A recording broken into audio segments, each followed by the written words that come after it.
আর যাই বল, তুমি রাগলে ঠিক কিরণমালার কটকটির মতো লাগে। ওরে শয়তান বলা, আমি কটকটি? তুই দাঁড়া এখানে, আমি তোর ব্যবস্থা করছি। বড় আম্মুর কথা শুনেই আমি ওখান থেকে হাওয়া হয়ে যাই, কারণ এখানে দাঁড়ালেই বিপদ। এখন যাই অধরা ম্যাডামের রুম, গিয়ে দেখি ম্যাডাম আমার জন্য কি হুকুম জারি করে রাখছে। আমি অধরা আপুর রুমের সামনে এসে দেখি অধরা আপু মনোযোগ দিয়ে পড়ছে। তাই আমি দরজার সামনে দাঁড়িয়ে বললাম, আপু আসতে পারি? আমার কথা শুনে অধরা পড়া বন্ধ করে দরজার দিকে তাকায়। তখন আমাকে দেখে বলল, আয় ভিতরে আয়। অধরার কথা শুনে আমি তার রুমে প্রবেশ করলাম। তখন অধরা আবার বলল, সকালবেলা আমার সাথে দেখা না করে কোথায় গেছিলি? আপু আমি তো বাজার করতে গেছিলাম। কেন, আপনার কি কিছু আনতে হবে নাকি? তাহলে বলুন, আমি গিয়ে নিয়ে আসি। না, কিছু লাগবে না। আর তোকে না বলছি, প্রতিদিন সকালে উঠে সবার আগে আমার সাথে দেখা করবি, পরে অন্য কাছে যাবি। আর শোন, কয়েক মাস পর তোর সেমিস্টার পরীক্ষা, তাই ভালো করে পড়বি। আরে আপু, আমি যখন ঘুম থেকে উঠি তখন আপনি ঘুমিয়ে থাকেন, তাহলে কি করে আপনার সাথে আগে দেখা করব? আর আমি তো আপনাদের বাড়ির কাজের লোক, তাই এত লেখা পড়ে করে কি হবে? যা হবার তাই হবে। আমার কথাটা শোনার সাথে সাথে অধরা রেগে আগুন হয়ে যায়, আর চেয়ার থেকে উঠে এসে আমাকে ঠাস ঠাস করে দুটি চড় মারে। অধরার চড় খেয়ে আমি মাথাটা নিচু করে দাঁড়িয়ে থাকি। তখন অধরা আমাকে রাগী কণ্ঠে বলল, আমার সামনে আর একটা উল্টো পাল্টা কথা বললে চড় দিয়ে দাঁত ফেলে দিব। আর শোন, আমি ঘুমিয়ে থাকি আর জেগে থাকি, তুই ঘুম থেকে উঠে সবার আগে আমার সাথে দেখা করবি। আর তুই এই বাড়ির কাজের ছেলে নাকি অন্য কিছু, সেটা সময় হলে বোঝা যাবে। মনে থাকবে আমার কথা, নাকি কানের নিচে আবার একটা দিতে হবে? জি আপু, মনে থাকবে।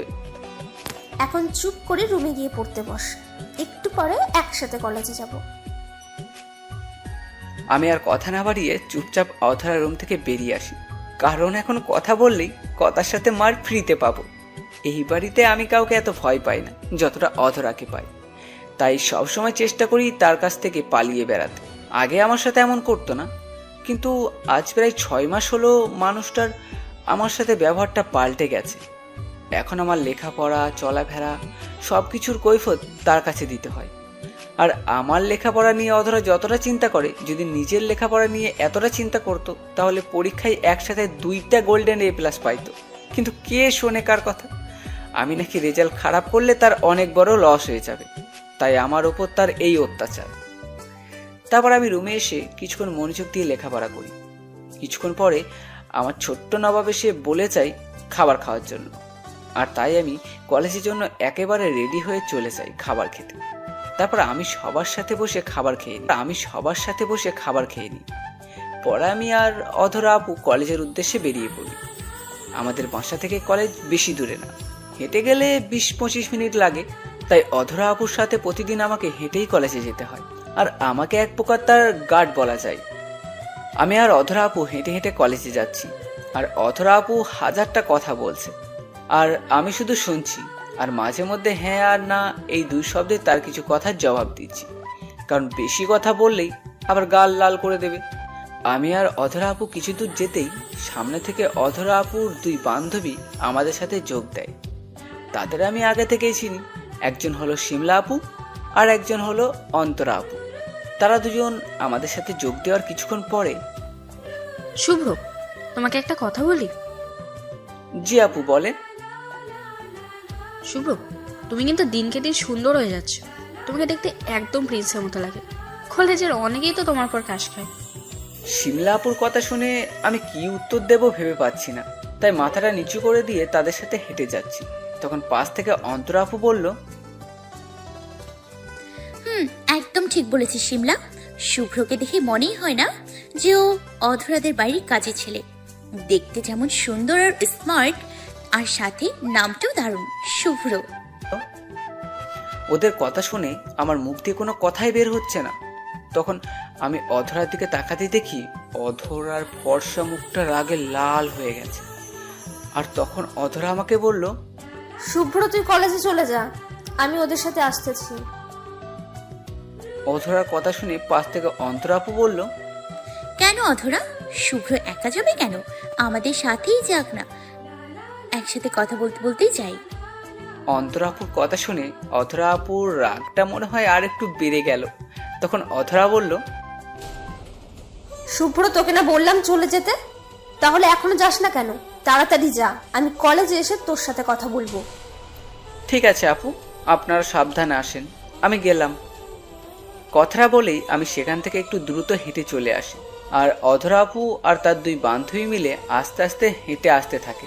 তখন শিমলা আপু বলল, অধরা, তুই শুভ্রকে চলে যেতে বললি কেন? আমাদের সাথে যেত, তাহলে শুভ্ররও ভালো লাগতো, সাথে আমাদেরও একটু ভালো লাগতো। কত কিউট একটা ছেলে, এখন একা একা হেঁটে যাবে? শিমলার কথা শুনে অধরার রাগে গা জ্বলে যাওয়ার অবস্থা। অধরার এখন ইচ্ছা করছে শিমলার গালটা চড় মেরে লাল করে দিতে, কিন্তু বন্ধুত্বের খাতিরে এটা করতে পারছে না। তখন অধরা বলল, শিমলা, আমার সামনে একদম ঢং করবি না। তোর ঢং দেখলে আমার গা জ্বলে যায়। শুভ্র কেন আমাদের সাথে যাবে? ও ছেলে মানুষ, তাই ও একা কলেজে যাবে। আর তোদের সাথে শুভ্র কলেজে গেলে মানুষ খারাপ বলতে পারে। অধরার কথা শুনে পাশ থেকে অন্তরা বলল, তোর সাথে শুভ্র কলেজে গেলে যদি লোকে খারাপ না বলে, তাহলে আমাদের সাথে গেলে খারাপ বলবে কেন বল? নাকি তুই চাস না শুভ্র তোকে ছাড়া আর কারোর সাথে কথা বলুক? মানে অন্য মেয়েদের সাথে কথা বলে তোর হিংসা হয়? আরে না অন্তরা, লোকেরা সবাই জানে যে শুভ্র অধরা কাজের লোক, তাই এলাকার লোকজন অধরার সাথে শুভ্রকে দেখলেও কিছু মনে করবে না, তাই না অধরা? শিমলার কথাটা শোনার সাথে সাথে অধরার পায়ের রক্ত মাথায় উঠে যায়, রাগে চৌমুখ লাল হয়ে যায়। কারণ অধরা সব সহ্য করতে পারে, কিন্তু অধরার সামনে শুভ্রকে নিয়ে কেউ বাজে কথা বললে এটা একদম সহ্য করতে পারে না। তখন অধরা বলল, শিমলা আর অন্তরা, তোরা দুজন আমার বেস্ট ফ্রেন্ড, তাই তোদেরকে আজকে ফার্স্ট অ্যান্ড লাস্ট ওয়ার্নিং করছি। আর যদি কখনো ভুলেও শুভ্রকে নিয়ে একটা বাজে কথা বলিস, তাহলে আমার চেয়ে খারাপ তোদের জন্য আর কেউ হবে না। আর শিমলা, তুই এতক্ষণ যে কথাগুলো বললি, এটা তুই ছাড়া অন্য কেউ হলে এতক্ষণে আমি ওর জিপ টেনে ছিঁড়ে ফেলতাম। তাই বলছি, শুভ্রকে নিয়ে কথা বলার আগে ভেবে চিন্তে কথা বলবি। কথাটা বলেই অধরা তাড়াতাড়ি হেঁটে শিমলা আর অন্তরাকে একটু পিছনে ফেলে দেয়। তখন শিমলা আর অন্তরা জোরে হেঁটে অধরার কাছে যায়। তখন শিমলা বলল, আরে অধরা, তুই আমাদের উপর এত রেগে গেলি কেন? আমরা তো তোর সাথে মজা করছিলাম, শুধুমাত্র তোকে একটু রাগানোর জন্য। প্লিজ দোস্ত, মাফ করে দে, আমরা কখনো তোর সাথে এমন মজা করবো না। আচ্ছা যা, মাফ করে দিলাম, কিন্তু কখনো আর আমার সামনে বা পিছনে শুভ্রকে নিয়ে কোনো মজা করবি না। আর একটা কথা মনে রাখিস, শুভ্র আমাদের বাড়ির কোনো কাজের ছেলে না, সে আমাদের পরিবারের একজন সদস্য। আর শিমলা, আমার মনে হয় আমাদের অধরা ম্যাডামের মধ্যে শুভ্রকে নিয়ে কিছু একটা চলছে। দেখলি না, আমার বলতে গিয়ে আবার কেমন থেমে গেছে, মানে আমাদের কাছ থেকে লুকোতে যাচ্ছে। তাই নাকি অধরা? তুই কি শুভ্রকে পছন্দ করিস, মানে ভালোবাসিস? অধরা ওদের কথা শুনে মনে মনে চিন্তা করে, ওদের সামনে মনের কথা প্রকাশ করা যাবে না, তাহলে ওরা পুরো কলেজে আর ভার্সিটিতে এই কথা ভাইরাল করে দেবে। আর এটা যদি শুভ্র জানতে পারে, তাহলে আর আমার সামনে আসবে না, কারণ এমনিতেই শুভ্র সবসময় আমার কাছ থেকে দূরে থাকতে চাই। তখন অধরা বলল, তোরা মনে হয় সত্যিই পাগল হয়ে গেছিস। না হলে আমি কেন শুভ্রের মতো জুনিয়র একটা ছেলেকে ভালোবাসতে যাব? আমি কখনো জুনিয়র ছেলের সাথে প্রেম করব না, আর শুভ্রের সাথে তো একেবারেই না। আর তোদের তখন এরকম বললাম কারণ আমি চাই না আমার পরিবারের সদস্যদের নিয়ে কেউ বাজে মন্তব্য করুক। এবার কথা বাদ দিয়ে তাড়াতাড়ি চল ভার্সিটিতে, না হলে আবার ক্লাস মিস করবি। তারপর তারা তিনজন মিলে একসাথে নানান কথা বলতে বলতে ভার্সিটিতে যেতে থাকে। এদিকে আমি কলেজে এসে ক্লাসরুমে বইগুলো রেখেই চলে যাই কলেজের ক্যাম্পাসে। সেখানে গিয়ে দেখি আমার সবগুলো হারামি বন্ধু একসাথে বসে আড্ডা দিচ্ছে।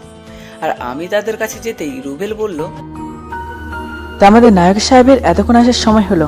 আচ্ছা, চলে যেহেতু আসছিস, তাহলে বসে পড় আমাদের আড্ডার মাঝে। পাশে থেকে আমার বান্ধবী প্রিয়া বলল, আচ্ছা শুভ্র, তুই একটু আগে আসতে পারিস না? প্রতিদিন দেরি করে আসিস, আর আসিস তো দেরি করে। একটু পরে আবার অধরা আপু এসে আবার তোকে ডেকে নিয়ে যাবে। আসলে তোরা তো জানিস, এই দুনিয়াতে আমার আপনজন বলতে কেউ নেই। অধরা আপু আর তার পরিবারটা আছে বলেই হয়তো অনাথ হয়েও আজ ভালোভাবে বাঁচতে পারছি, না হলে কপালে আজকে কি ছিল নিজেও জানি না। আর প্রতিদিন অধরা আপুকে সাথে করে নিয়ে আসতে হয় কলেজে, তাই আমার একটু দেরি হয়ে যায়। এই, তোরা কি এখন শুভ্রের মন খারাপ করিয়ে দিতে চাস নাকি? একদম ঠিক বলছিস শিমুল, নতুন কিছু বল যা শুনে মজা পাওয়া যাবে। তারপর আর কি, সবাই মিলে শুরু করলাম আড্ডা আর হাসাহাসি।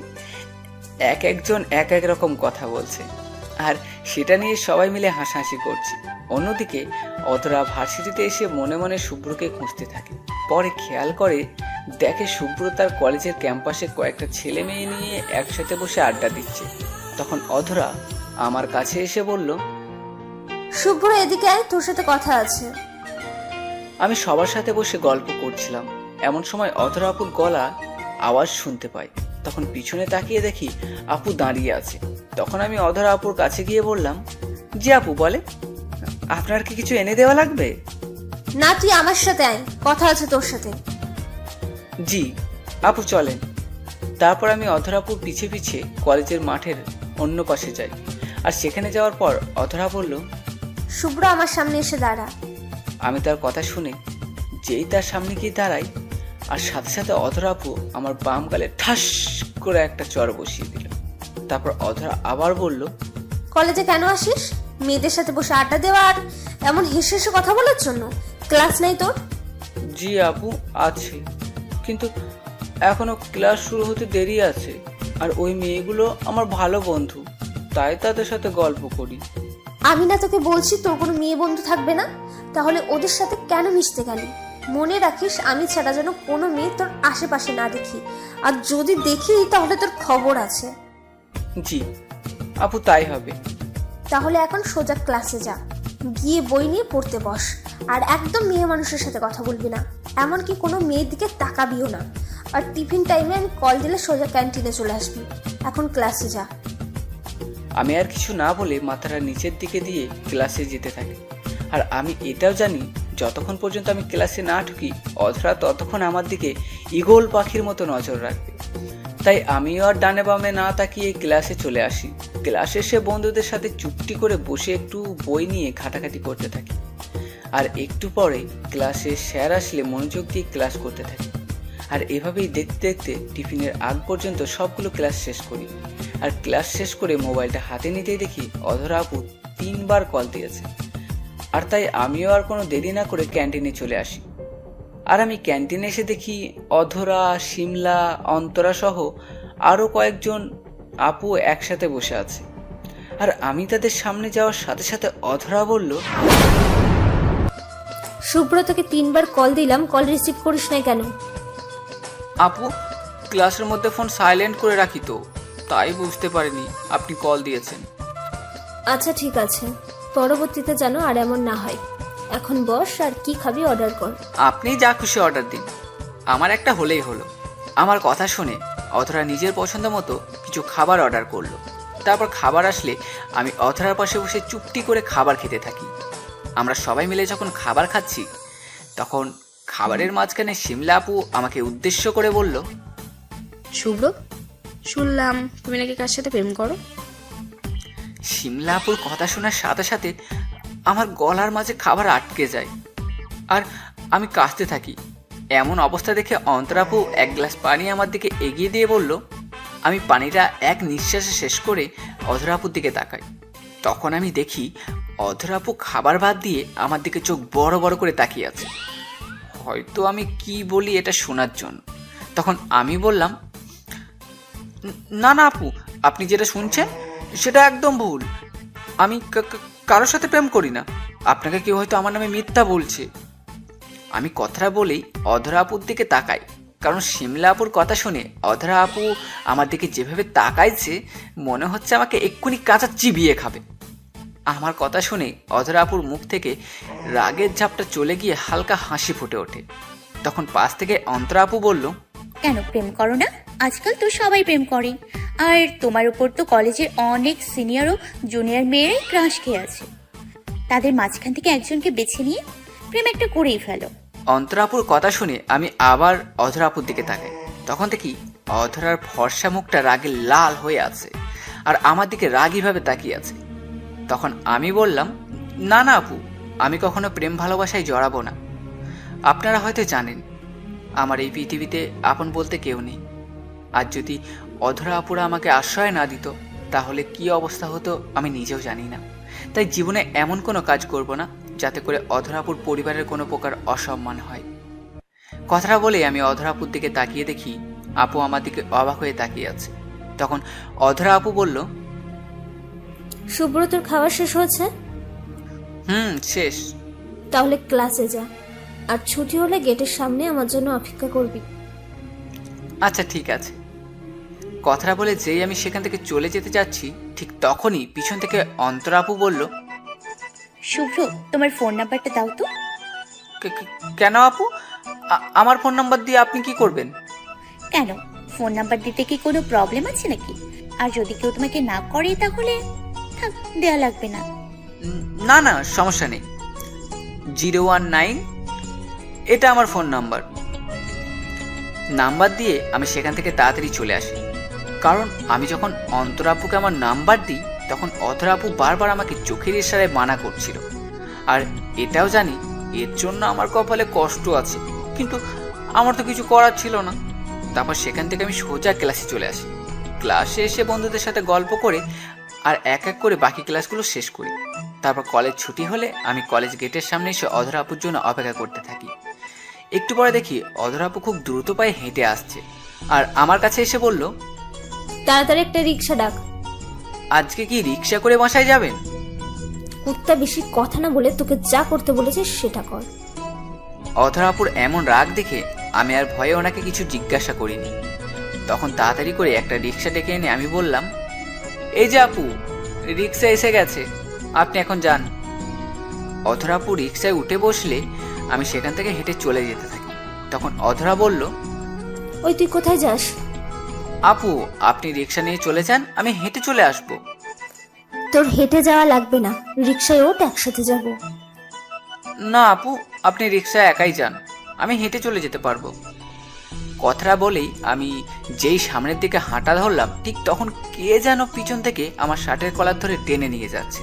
তখন আমি পিছনে তাকিয়ে দেখি অধরা আপু আমার কলার ধরে টেনে নিয়ে রিক্সায় বসিয়ে দেয় আর সেও আমার পাশে বসে পড়ে। রিক্সার মাঝে অধরা আপু আমার সাথে কোনো কথা বলে, তবে এটা বেশ বুঝতে পারছি আমার ওপর সেই পরিমাণ রেগে আছে। কারণ রিক্সায় বসে কিছুক্ষণ পর পর জোরে জোরে নিঃশ্বাস ফেলছিল আর বিড়বিড় করে কি যেন বলছিল। রিক্সা আমাদের বাসার সামনে আসতেই অধরা আপু আমার হাতে একটা 100 টাকার নোট দিয়ে বলল, রিক্সা ভাড়াটা দিয়ে সোজা আমার রুমে আয়, একটু দরকার আছে। কথাটা বলেই আপু চলে গেল আর আমিও রিক্সা ভাড়াটা মিটিয়ে অধরা আপুর রুমে যাই। আর অধরা আপুর রুমে গিয়ে দেখি উনি খাটে বসে হাতে একটা স্কেল নিয়ে বসে আছে। তখন আমি বললাম, আপু এই নিন 70 টাকা, রিক্সা ভাড়া 30 টাকা লাগছে। আমার কথা শুনে অধরা আপু বসা থেকে উঠে দাঁড়িয়ে রুমের দরজাটা বন্ধ করে আসে আর রাগে একটা লুক নিয়ে আমার সামনে দাঁড়িয়ে বলল, তুই অন্তরাকে তোর মোবাইল নাম্বার দিলি কোন সাহসে? আসলে আপু উনি এমনভাবে চেপে ধরলেন যে না দিলে খারাপ দেখায়, তাই বাধ্য হয়ে নাম্বারটা দিচ্ছি। আমি তোকে বারবার চোখের ইশারায় না করতেছিলাম, সেটা কি তুই দেখিসনি? সরি আপু, ভুল হয়ে গেছে, আর এমন করব না। তোকে যদি কখনো অন্তরা বা অন্য কোনো মেয়ের সাথে ফোনে কথা বলতে দেখি তাহলে তোর যে কি অবস্থা আমি করব সেটা তুই কল্পনাও করতে পারবি না। না না আপু, আমি কোনো মেয়ের সাথে ফোনে কথাই বলি না, আর অন্তরা আপুর সাথেও বলবো না। আচ্ছা ঠিক আছে, এখন ভুল যেহেতু করেছিস শাস্তি তো পেতেই হবে। এখন 30 বার কান ধরে ওঠ বস কর।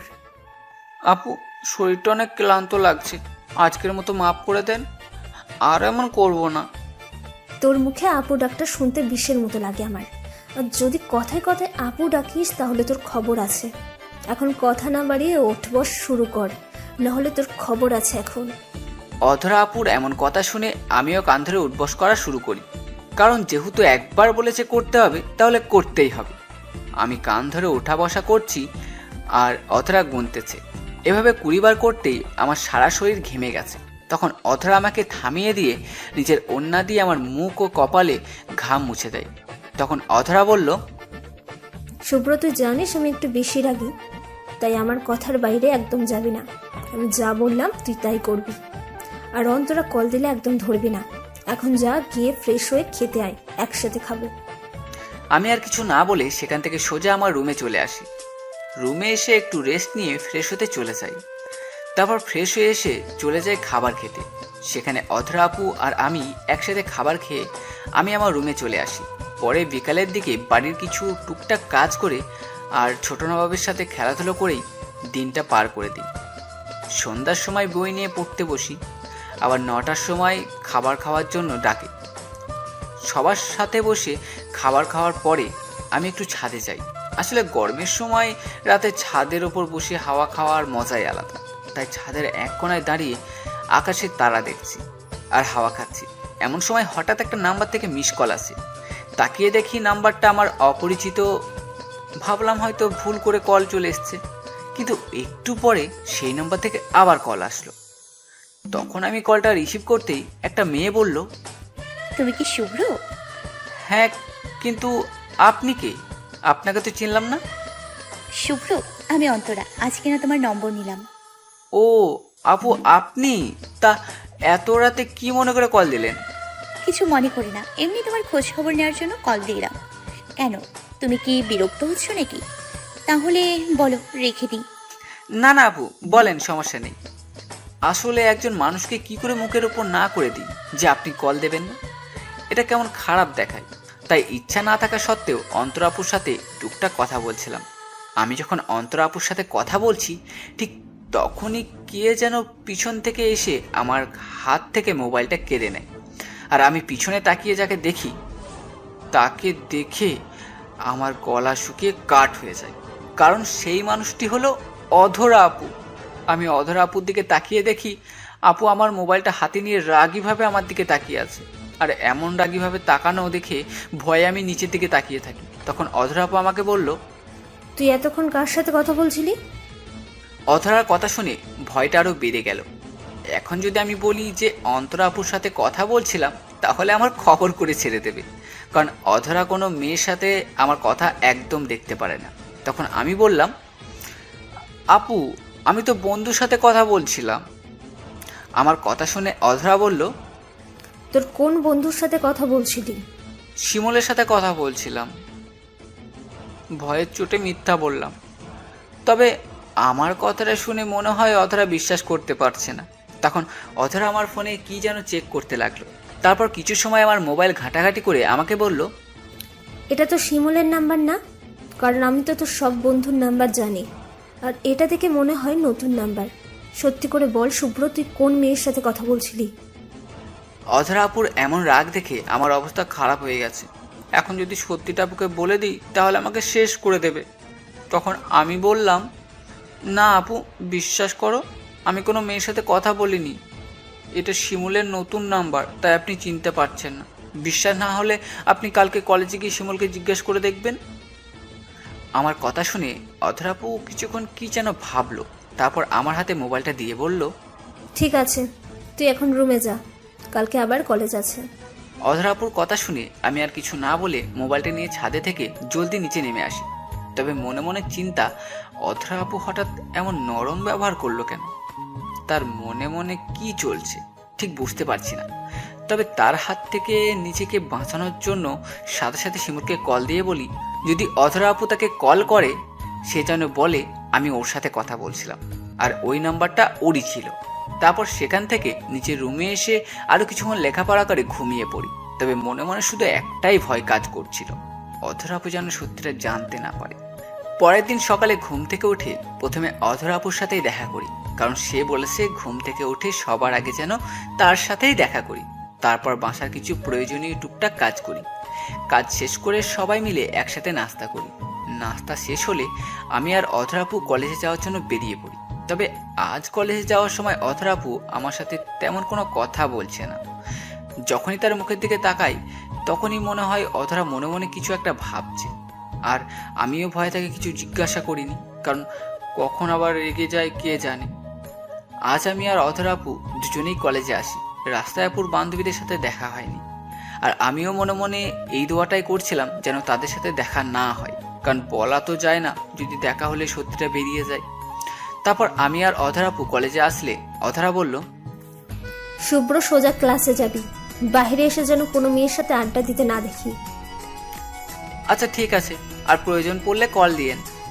কথাটা বলে আমি সোজা আমার ক্লাসরুমে চলে যাই। অন্যদিকে অধরা আপু তার ক্লাসে চলে যায়। আমি ক্লাসে গিয়ে দেখি আমার বন্ধুরা মিলে একসাথে ক্লাসে গল্প করছে। তখন আমিও তাদের সাথে গল্পতে যোগ দিই। তখন আমাকে দেখেই শিমুল বলল, শুভ্র যদি কাল রাতে কল না দিতে তাহলে আজকে ধরা খেয়ে যেতি। কেন, অধরা আপু কি তোর কাছে কল দিয়েছিল?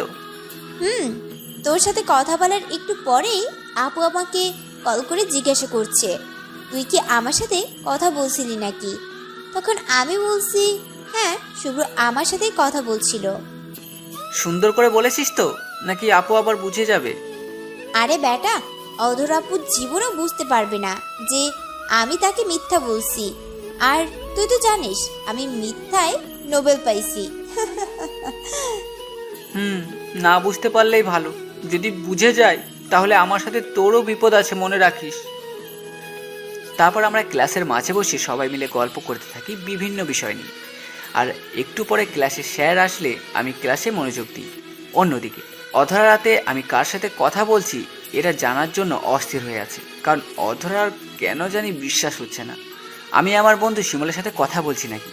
আর অধরা মনে মনে সন্দেহ করছে আমি হয়তো কোনো মেয়ের সাথে কথা বলছি। তাই অধরা ক্লাসে গিয়ে দেখে তার বান্ধবী শিমলা, অন্তরা সহ আরও কয়েকজন মিলে গল্প করছে। তখন অধরাও মুখে একটা মিথ্যা হাসির ভাব নিয়ে তাদের সাথে গল্পতে যোগ দেয়। তারা যখন সবাই মিলে গল্পতে ব্যস্ত তখন অধরা বলল, কি রে অন্তরা, তুই নতুন নাম্বার নিলি অথচ আমাকে তোর নাম্বার দিলি না। অধরার কথা শুনে অন্তরা কিছুটা অপ্রস্তুত হয়ে যায়, কারণ অন্তরা চাইছিল না সে যে শুভ্রের সাথে কথা বলেছে এটা অধরা জানতে পারো। তাই অধরার এমন কথা শুনে অন্তরা কিছুটা ঘাবড়ে যায়। তখন অন্তরা বলল, না মানে তোমাকে নাম্বারটা দিতে ভুলে গেছি, কালকে সিমটা নতুন নিয়েছি। অন্তরা কথাটা শুনেই অধরা বুঝে যায় কাল রাতে শুভ্র অন্তরার সাথে কথা বলছিল আর তার সাথে মিথ্যা কথা বলছে। এটা ভাবতেই অধরার রাগে গা জ্বলে যাচ্ছে। তখন অধরা নিজের রাগকে আড়াল করে বলল, তা তুই আমাকে আগে কল না দিয়ে কল দিলি শুভ্রকে? আমার থেকে কি শুভ্র তোর কাছে বেশি হয়ে গেল? অধরার কথা শুনে অন্তরা মনে করে যে আমি হয়তো অধরাকে বলে দিয়েছি যে আমি তাকে রাতে কল দিয়েছিলাম। তখন অন্তরা বলল, আসলে অধরা এই নাম্বারটা দিয়ে শুভ্রের সাথে একটু মজা করতে চেয়েছিলাম, তার জন্য রাতে ওকে এই নাম্বারটি কল দিয়েছিলাম। কিন্তু শুভ্র কেন যেন কথাই বলতে চায় না। তুই একটু বলিস তো যেন কল দিলে একটু ভালো করে কথা বলে। অন্তরার কথা শুনে পাশ থেকে শিমলা বলল, অধরা, আমাদের অন্তরা মনে হয় তোদের শুভ্রে প্রেমে পড়ে গেছে, তাই না অন্তরা? যদি প্রেমে পড়িস তাহলে অধরাকে বল তোকে ম্যানেজ করে দেবে, আর তুই না করলে আমাকে দিয়ে দে। আমি একটা চান্স দিয়ে দেখি, শুভ্রকে দেখলেই মনের ভিতরে কেমন প্রেম যাবে। শিমলার কথাটা শুনেই অন্তরা কিছুটা লজ্জা পায়, কারণ অন্তরা মনে মনে আমাকে পছন্দ করে, বলতে পারেন ভালোবাসে, কিন্তু এখনো আমার সামনে প্রকাশ করেনি অধরার ভয়ে। তখন অন্তরা বলল, ধুর, আমি কেন শুভ্রর প্রেমে পড়তে যাব? এমনি ওকে একটু কল দিয়েছিলাম কথা বলার জন্য, আর শুভ্রকে তো অনেকেই পছন্দ করে, তাহলে আমি করলে দোষ কোথায়? শুভ্রর সাথে কথা বলতে ভালো লাগে, তাই একটু কল দিয়েছিলাম। অন্তরার কথাটা শুনে অধরা রেগে আগুন হয়ে যায়, কারণ অধরা কখনো চায় না আমার সাথে কোনো মেয়ে যোগাযোগ করুক, কারণ অধরা নিজে আমাকে অনেক ভালোবাসে। আর অধরা আমাকে এতটাই ভালোবাসে যে কোনো মেয়ে আমার দিকে তাকালে তার চোখ তুলে ফেলতে ইচ্ছে করে। অধরা এখন ইচ্ছে করছে অন্তরা যেই মুখ দিয়ে আমার সাথে কথা বলতে চাইছে সেই মুখটা ভেঙে দিতে। তখন অধরা বলল, এই তোদের লজ্জা করে না ছোট ভাইদের নিয়ে এমন কথা বলতে? শুভ্র তোদের জুনিয়র, সেই হিসাবে শুভ্র তোদের ছোট ভাই হয়। এইসব পছন্দ অপছন্দ আর প্রেম ভালোবাসা মাথা থেকে সরা। আর যদি প্রেম করতে হয় তাহলে বড়দের সাথে কর। আর অন্তরা, তুই শুভ্রকে কল দিয়ে একদম বিরক্ত করবি না, কারণ সামনে ওর পরীক্ষা। কথাটা বলেই অধরা ক্লাস থেকে বেরিয়ে যায় আর মনে মনে শুভ্রকে খুঁজতে থাকে। অধরা শুভ্রের উপর এতটাই রেগে আছে যে ওকে আজ কি করবে সেটা নিজেও জানে না। এদিকে আমি একটা ক্লাস শেষ করে আমাদের কলেজে ক্যাম্পাসে এক কোণায় দাঁড়িয়ে বন্ধুদের সাথে গল্প করছিলাম। গল্প করার মাঝেই হঠাৎ কোথা থেকে যেন অধরা আপু এসেই আমার বন্ধু শিমুলকে ঠাস ঠাস করে 2টে চড় মারে। আর অধরা আপুর এমন চড় খেয়ে শিমুল বোকার মতো গালে হাত দিয়ে দাঁড়িয়ে থাকে। তখন অধরা বলল, তোদের সাহস হলো কি করে আমাকে মিথ্যে বলার? এরপর যদি আমার সাথে মিথ্যে বলিস তাহলে খবর আছে বলে দিলাম। অধরা আপুর কথা শুনেই আমার গলার পানি শুকিয়ে গেছে, কারণ আমি বুঝে গেছি অধরা আপু সত্যটা জেনে গেছে। এখন আমার কি অবস্থা করে সেটা আল্লাহ ভালো জানে। তবুও আমি বললাম,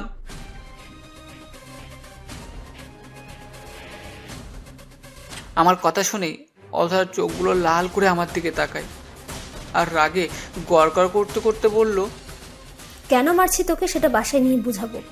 আমার সাথে মিথ্যে বলার ফল দেখাবো। এক্ষুনি বাসায় চল, আজ তোর ক্লাস বাসায় করাবো।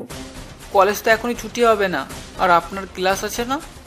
আমার কথা শুনে অধরা চিৎকার করে বলল, শুভ্র, আমি তোকে বাসায় যেতে বলছি, তুই এক্ষুনি বাসায় যাবি। আর যদি একটা কথা বলিস তাহলে তোর ভালো হবে না। চল এখন বাসায়। কথাটা বলে অধরা আমার হাত ধরে টেনে কলেজের বাইরে নিয়ে আসে। তারপর সে নিজেই একটা রিক্সা ডেকে সেটাতে আমাকে হাত ধরে টেনে তোলে।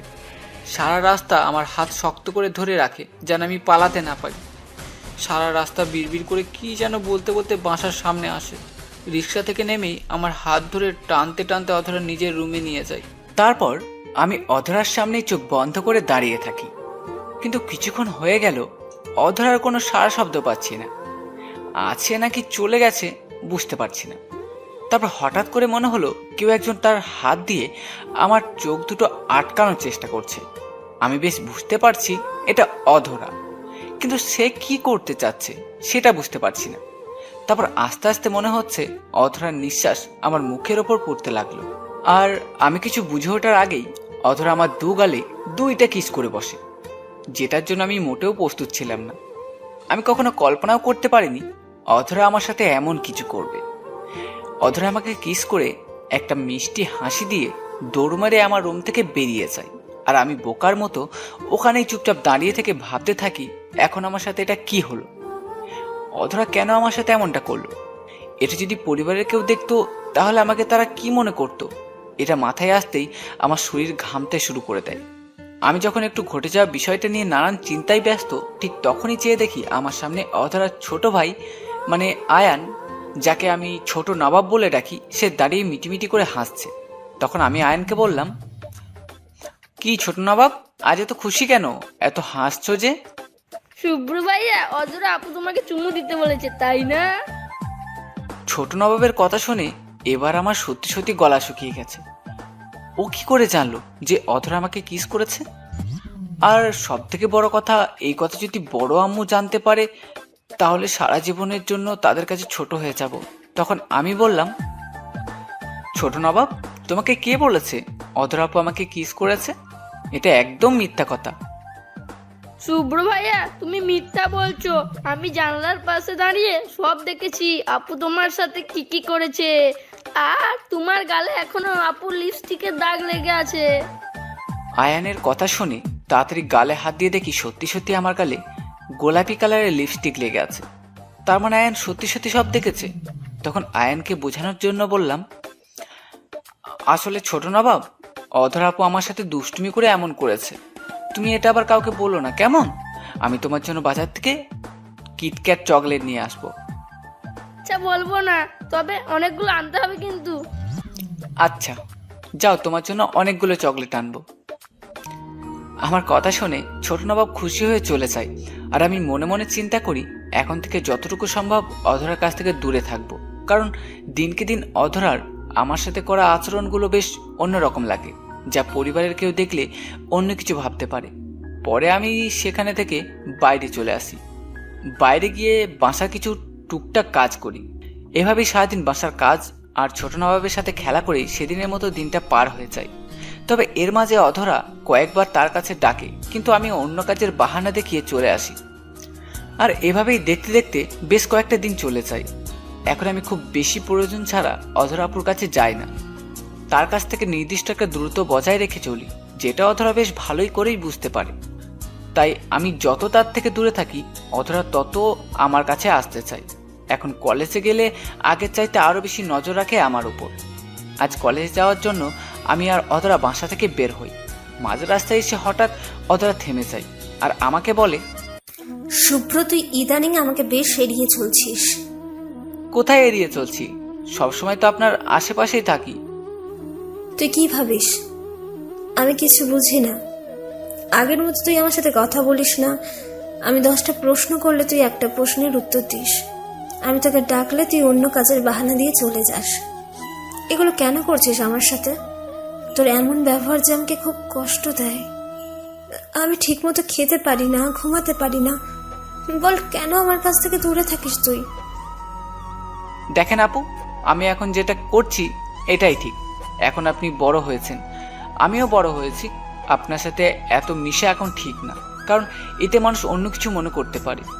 সেদিন আপনি আমার রুমে এসে আমার সাথে যা যা করেছেন, আমার ভাই তা সব দেখেছে। একটা বার চিন্তা করেছেন, যদি এটা ছোট নবাবের জায়গায় আপনার আম্মু হতো তাহলে উনি কি মনে করতেন?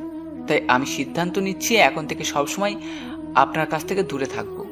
আর কিছুদিন পরে আমি এমনিতেও আপনাদের এখান থেকে চলে যাব। তাই শুধু শুধু আমার প্রতি মায়া বাড়িয়ে লাভ নেই, এতে কষ্ট আরও বাড়বে।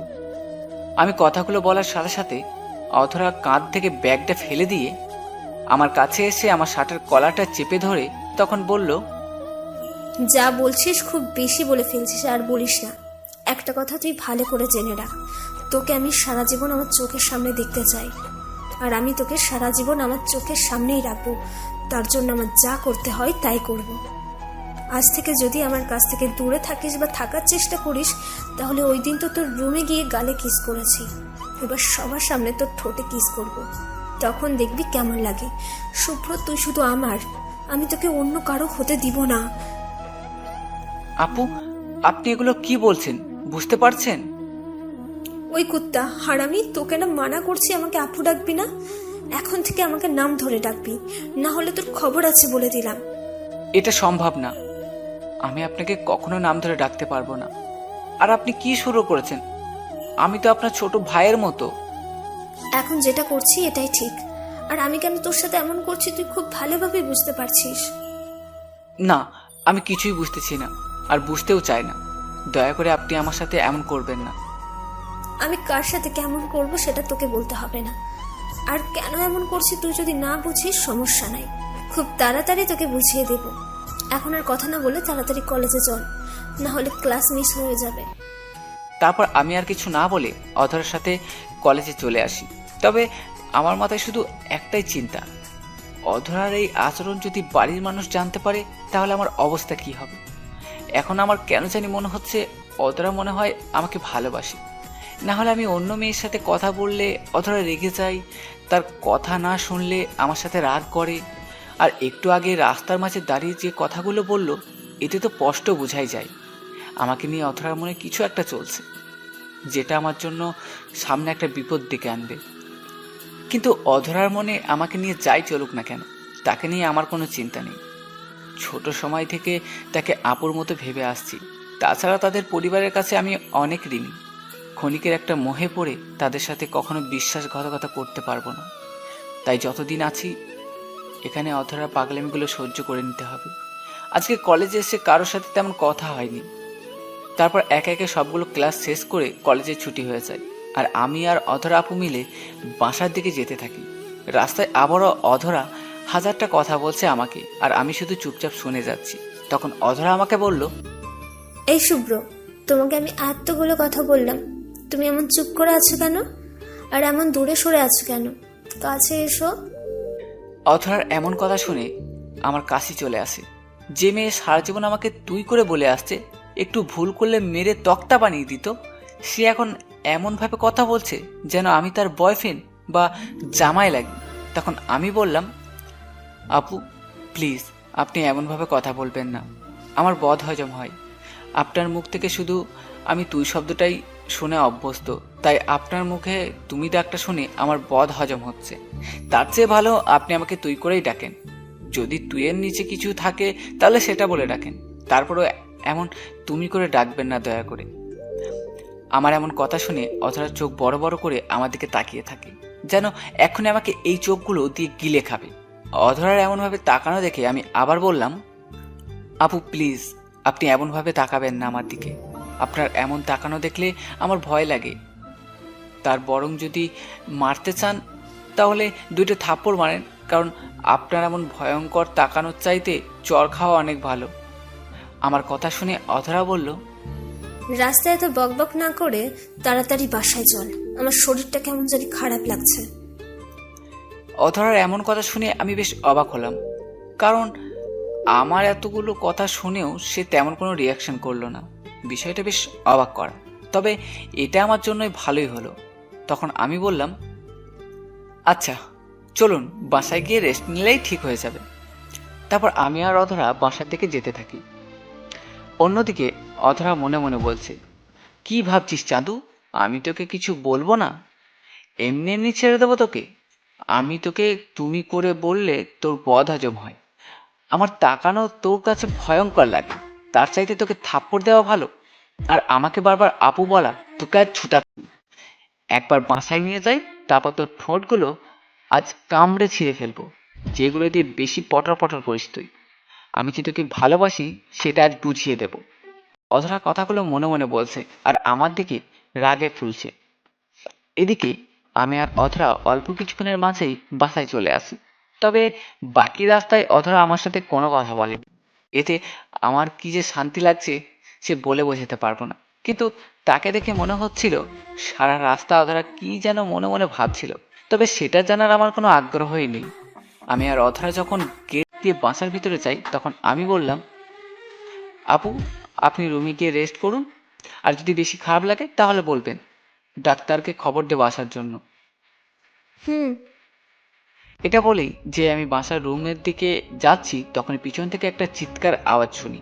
আর আমি পিছনে ফিরে দেখি অধরা মাটিতে জ্ঞান হারিয়ে পড়ে গেছে। এটা দেখে তো আমার পাগল হওয়ার মতো অবস্থা। আমি কোনো কিছু না ভেবে এক দৌড়ে অধরার কাছে গিয়ে ওকে কোলে তুলে নিই। আর অধরার আম্মু দৌড়ে আসে অধরার কাছে। তখন আমি অধরাকে কোলে করে ও রুমে নিয়ে যাই।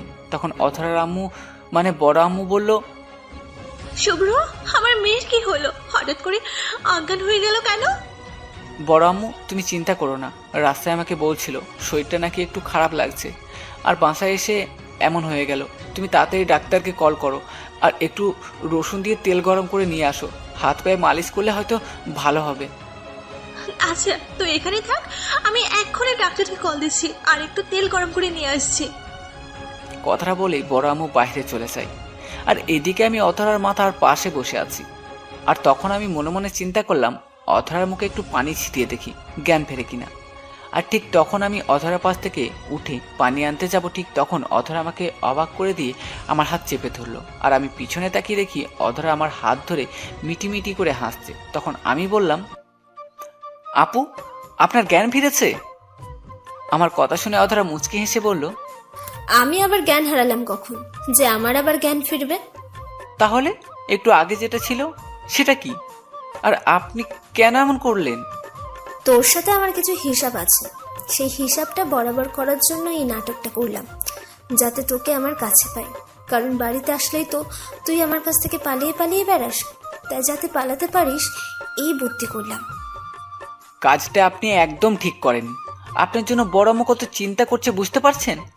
আর আমার সাথে এসব করে কোনো লাভ হবে না। আপনি যেটা চাচ্ছেন সেটা কোনোদিন হবে না। তার চেয়ে বরং ভালো পাগলামিটা বাদ দেন। আমি গিয়ে বড় আম্মুকে বলে আসি আপনি সুস্থ হয়ে গেছেন, না হলে আবার বড় আম্মু ডাক্তার নিয়ে আসবে। কথা বলে যে বাইরে যাওয়ার জন্য পা বাড়ালাম, ঠিক তখন অধরা শোয়া থেকে আমার হাত ধরে এত জোরে টান দেয় যে আমি ব্যালেন্স রাখতে না পেরে অধরার বুকের উপর গিয়ে পড়ি। আর আমি অধরার উপর পড়ার সাথে সাথে অধরা আমাকে দুহাত দিয়ে শক্ত করে জড়িয়ে ধরে আমাকে ওর নিচে ফেলে দিয়ে অধরা আমার বুকে চেপে বসে। অধরার এমন কাণ্ড দেখে আমি বললাম,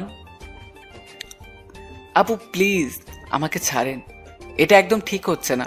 এখন যদি বড় আম্মু এসে আমাদের এভাবে দেখে, তাহলে আমার প্রতি যে তার বিশ্বাসটা ছিল সেটা এক মুহূর্তে কাঁচের মতো ভেঙে টুকরো টুকরো হয়ে যাবে। চুপ করে থাক, আর একটা কথাও তুই বলবি না। আম্মু যদি এখন এসে দেখে, তাহলে তোকে কিছু বলার আগে আমি বলবো যে আমি তোকে ভালোবাসি, শুধু আজ থেকে না, অনেক আগে থেকে। কিন্তু সেটা তুই বুঝিস না। আমি তো যত কাছে যেতে চাই, তুই তত আমার কাছ থেকে দূরে চলে যাস। আপু আপনি এসব কি বলছেন? আমাকে ভালোবাসেন মানে? আমি আপনার ছোট ভাইয়ের মতো, এটা কখনো সম্ভব না। আর আমার উপর থেকে সরুন, না হলে বড় আম্মু এসে দেখে ফেলবে। আমার কথা শুনে অধরা আমাকে ছাড়া তো দূরের কথা, উল্টে আরো ভালো করে নিজের সাথে আমাকে চেপে ধরে। আর এক হাত দিয়ে আমার মুখ টিপে ধরে রাগী কণ্ঠে বলল, কুত্তা, আরেকবার যদি আমাকে আপু বলিস তাহলে এখানে তোকে মেরে মুখ ভেঙে দিব। আর তুই আমার ছোট ভাই না, আজ থেকে তুই আমার ছোট জামাই, মানে জুনিয়র বর। এটা কোনোদিন সম্ভব না। আপনাকে আমি সারা জীবন আপু বলে আসছি, আর সামনে তাই বলবো। অন্য কিছু আমার কাছে আশা করে লাভ নেই। আর আপনি চাইলে আমার চাইতে 1000 গুণ ভালো ছেলে সাথে প্রেম করতে পারবেন। প্লিজ আমাকে মাফ করে দেন। আমি জানি, আমি চাইলে অন্য যে কোনো ছেলের সাথে প্রেম করতে পারি, কিন্তু আমার অন্য কাউকে চাই না, তোকেই চাই আমার। আর আমি যেহেতু বলেছি তোকেই আমার চাই, তাহলে দুনিয়ার কারো শক্তি নয় তোকে আমার কাছ থেকে কেড়ে নেওয়ার। এখন তুই বল, তুই কি আমাকে আপসে ভালোবাসবি নাকি আমি অন্য ব্যবস্থা করব? আপু, আপনি যা খুশি করেন। যেটা কখনো হওয়ার না সেটা কোনো দিন হবে না। এসব পাগলামি বাদ দেন আর সরুন আমার ওপর থেকে। আমার কথা শুনেই অধরা রাগটা বেড়ে যায় আর রাগী কণ্ঠে বলল, শুভ্র, আমি তোর মুখে আপু ডাক শুনতে চাচ্ছি না, আমার নাম ধরে ডাক বলছি। কোনোদিন সম্ভব না। অযথা বলে লাভ নেই। দয়া করে সরুন আপনার আম্মু আসার আগে। কিভাবে অসম্ভবকে সম্ভব করতে হয় সেটা আমার জানা আছে। তখন রাস্তায় কি বলেছিলে আমার তাকানো তোর কাছে ভয়ঙ্কর লাগে? এখন দেখ তোর কি অবস্থা করি। তোর মুখ দিয়ে আর কোনোদিন আপু ডাক আসবে না। কথাটা বলেই অধরা নিজের পুরোটা শরীর আমার শরীরের সাথে মিশিয়ে দেয় আর আমাকে কিছু বলার মতো সুযোগ না দিয়েই আমার মাথার চুল খামচে ধরে, আমার ঠোঁটের সাথে নিজের ঠোঁট দুটো ঠেসে ধরে। জীবনে প্রথম কোনো মেয়ের এতটা কাছে আসছি, তার উপর আমার ঠোঁটের উপর অধরা যে অত্যাচার করছে, জানি না কতক্ষণ বেঁচে থাকি। এদিকে অধরা আমার মাথা নিজের সমস্ত শক্তি দিয়ে চেপে ধরেছে যাতে নড়তে না পারি, আর আমার ঠোঁটের মাঝে পাগলের মতো কিস করতে থাকে। কিস করার এক পর্যায়ে অধরা আমার ঠোঁটে একটার পর একটা কামড় দিতে থাকে, আর কামড়গুলো বেশ জোরেই দিচ্ছে, মনে হচ্ছে ঠোঁটগুলো ছিঁড়ে ফেলবে। একটু পরে কামড় দেওয়া বন্ধ করে আমাকে বলল, আর কোনোদিন আমাকে আপু বলে ডাকবে জান পাখি? এগুলো একদম ঠিক হচ্ছে না, প্লিজ আমাকে ছাড়ুন আপু। এবার আমি ইচ্ছে করে আপু বলি নাই, মুখ ফসকে বেরিয়ে গেছে। কুত্তা, তুই আবার আপু ডাকছিস? আজকে তোর ঠোঁট ছিঁড়ে ফেলবো, দাঁড়া। কথাটা বলেই অধরা আবার আমার ঠোঁটের উপর হামলে পড়ে। প্রথমে কিছুক্ষণ বেশ রোমান্টিকভাবেই ঠোঁটে কিস করে, কিন্তু পরেই পাগলের মতো ঠোঁটে আক্রমণ শুরু করে। তবে এই মেয়ের গায়ে যে এত শক্তি তা আমি কোনোদিন কল্পনাও করতে পারিনি। অধরা আমার ঠোঁটের সাথে নিজের ঠোঁট এক করছে তো করছেই, যা ছাড়ার আর নামই নেই। আমার মনে হচ্ছে এক্ষুনি মনে হয় নিঃশ্বাস বন্ধ হয়ে মারা যাব। আমি মনে মনে চুমু খেয়ে মরার প্রস্তুতি নিচ্ছি। ঠিক তখনই বাইরে থেকে বড় আম্মুর গলায় আওয়াজ ভেসে আসে, আর এটা শুনেই অধরা আমার ঠোঁটে জোরে একটা কামড় দিয়ে আমাকে ছেড়ে দেয়। আমি তাড়াতাড়ি উঠে একটু দূরে গিয়ে দাঁড়াতেই বড় আম্মু রুমে আসে।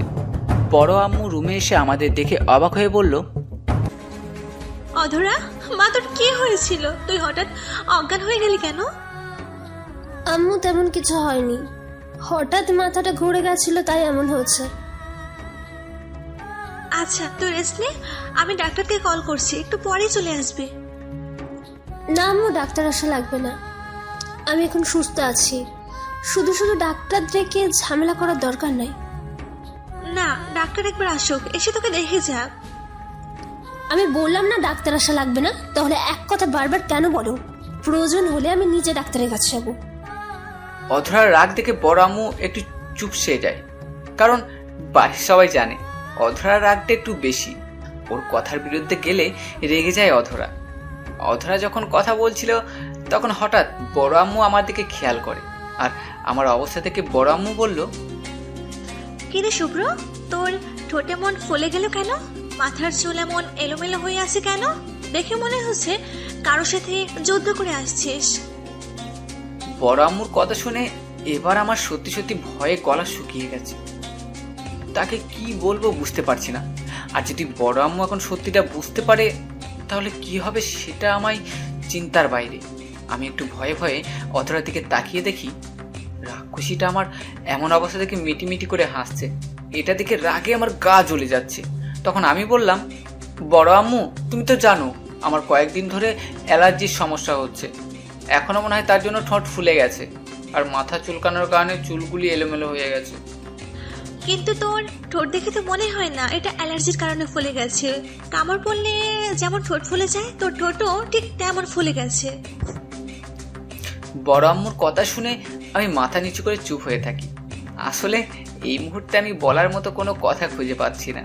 তখন পাশ থেকে অধরা বলল, আমরা তুমি দেখছো অ্যালার্জির কারণে শুভ্রর ঠোঁট ফুলে গেছে, তার উপর তুমি তাকে হাজারটা প্রশ্ন করছো, পরেও তো তুমি এগুলো জিজ্ঞাসা করতে পারবে। বুঝি না তোদের দুজনের কি হয়েছে। কালকে তোরা দুজন মিলে ডাক্তারের কাছে যাবি, না হলে বাড়িতে তোদের খাবার বন্ধ, অসুস্থতা নিয়ে বাসায় বসে থাকবে আর বাড়ির মানুষকে টেনশন দেবে। আবার কিছু বলতে গেলে উল্টো রাগ দেখাবে। তোদের জ্বালায় আর বাঁচি না।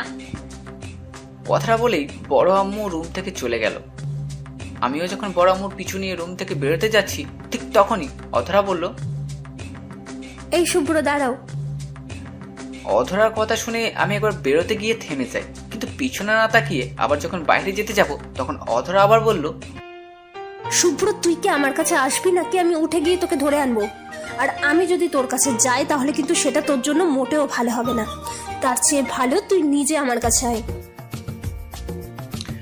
অধরার কথা শুনে জায়গার মাঝেই যেন আমার পা আটকে যায়, কারণ আমি জানি এই মেয়েকে দিয়ে কোনো বিশ্বাস নেই।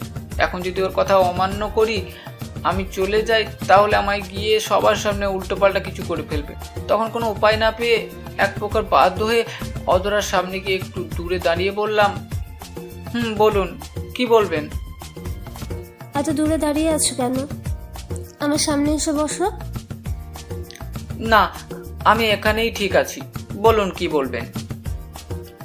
আমার কথা শুনে অধরা বসা থেকে একটু উঠে এসে একটা টান মেরে তার সামনে বসিয়ে দেয় আর একটু গম্ভীর সুরে বলল, তোমাকে ভালো করে বললে কিছু কানে যায় না?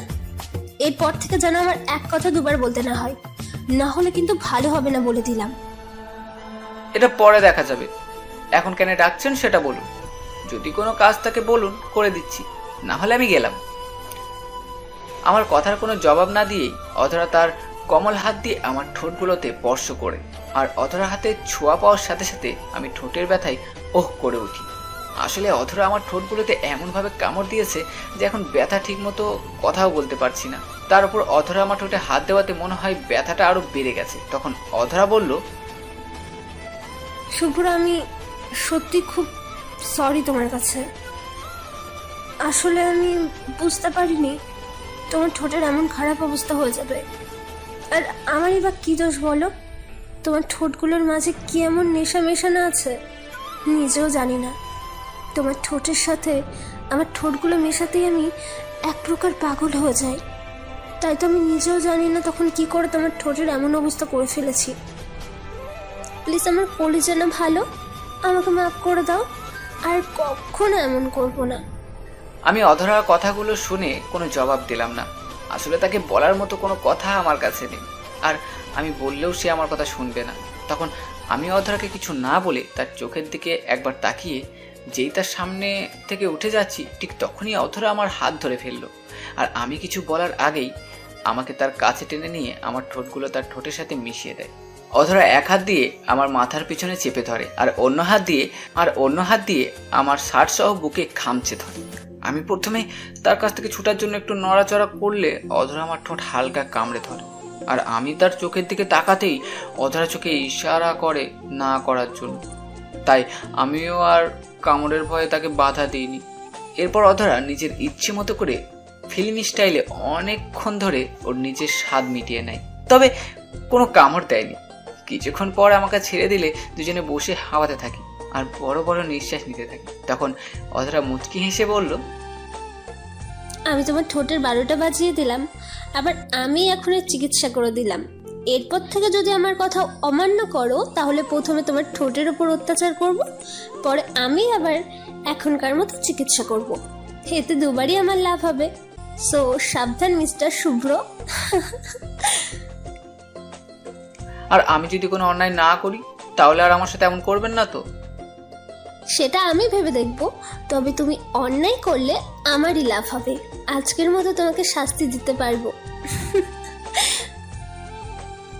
আমি আর সেখানে না দাঁড়িয়ে সোজা আমার রুমে চলে আসি, আর রুমে এসে দরজা বন্ধ করে বিছানায় বসে ভাবতে থাকি এটা আমার সাথে কি হচ্ছে। আমি এখন বিপদের মাঝে পড়লাম। এখন থেকে আমার আরও সাবধানে চলতে হবে, যাতে আমার ভুলের অজুহাত নিয়ে অধরা আমার কাছে আসতে না পারে। না হলে আবার কোন দিন নিজেই অজান্তেই নিজের অতীত আর বর্তমানটা ভুলে গিয়ে অধরাটাকে সাড়া দিয়ে বসি।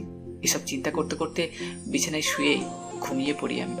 এখন দিন যতই যাচ্ছে অধরার আমার উপর অধিকার দেখানোটা ততই বাড়ছে, আর আমিও যতটুকু সম্ভব অধরার কাছ থেকে পালিয়ে চলার চেষ্টা করি, কিন্তু মাঝে মাঝে সেটা আর হয়ে ওঠে না। কোনো না কোনোভাবে অধরা আমাকে ধরেই ফেলে, আর এক বাড়িতে থেকে কতক্ষণ আর একজনের কাছ থেকে পালিয়ে বেড়ানো চাই। আর এদিকে কলেজে ইদানিং তৈরি হয়েছে নতুন আর এক ঝামেলা, কারণ অধরা আপুর বান্ধবী অন্তরা আপুর হাবভাব খুব একটা ভালো লাগছে না।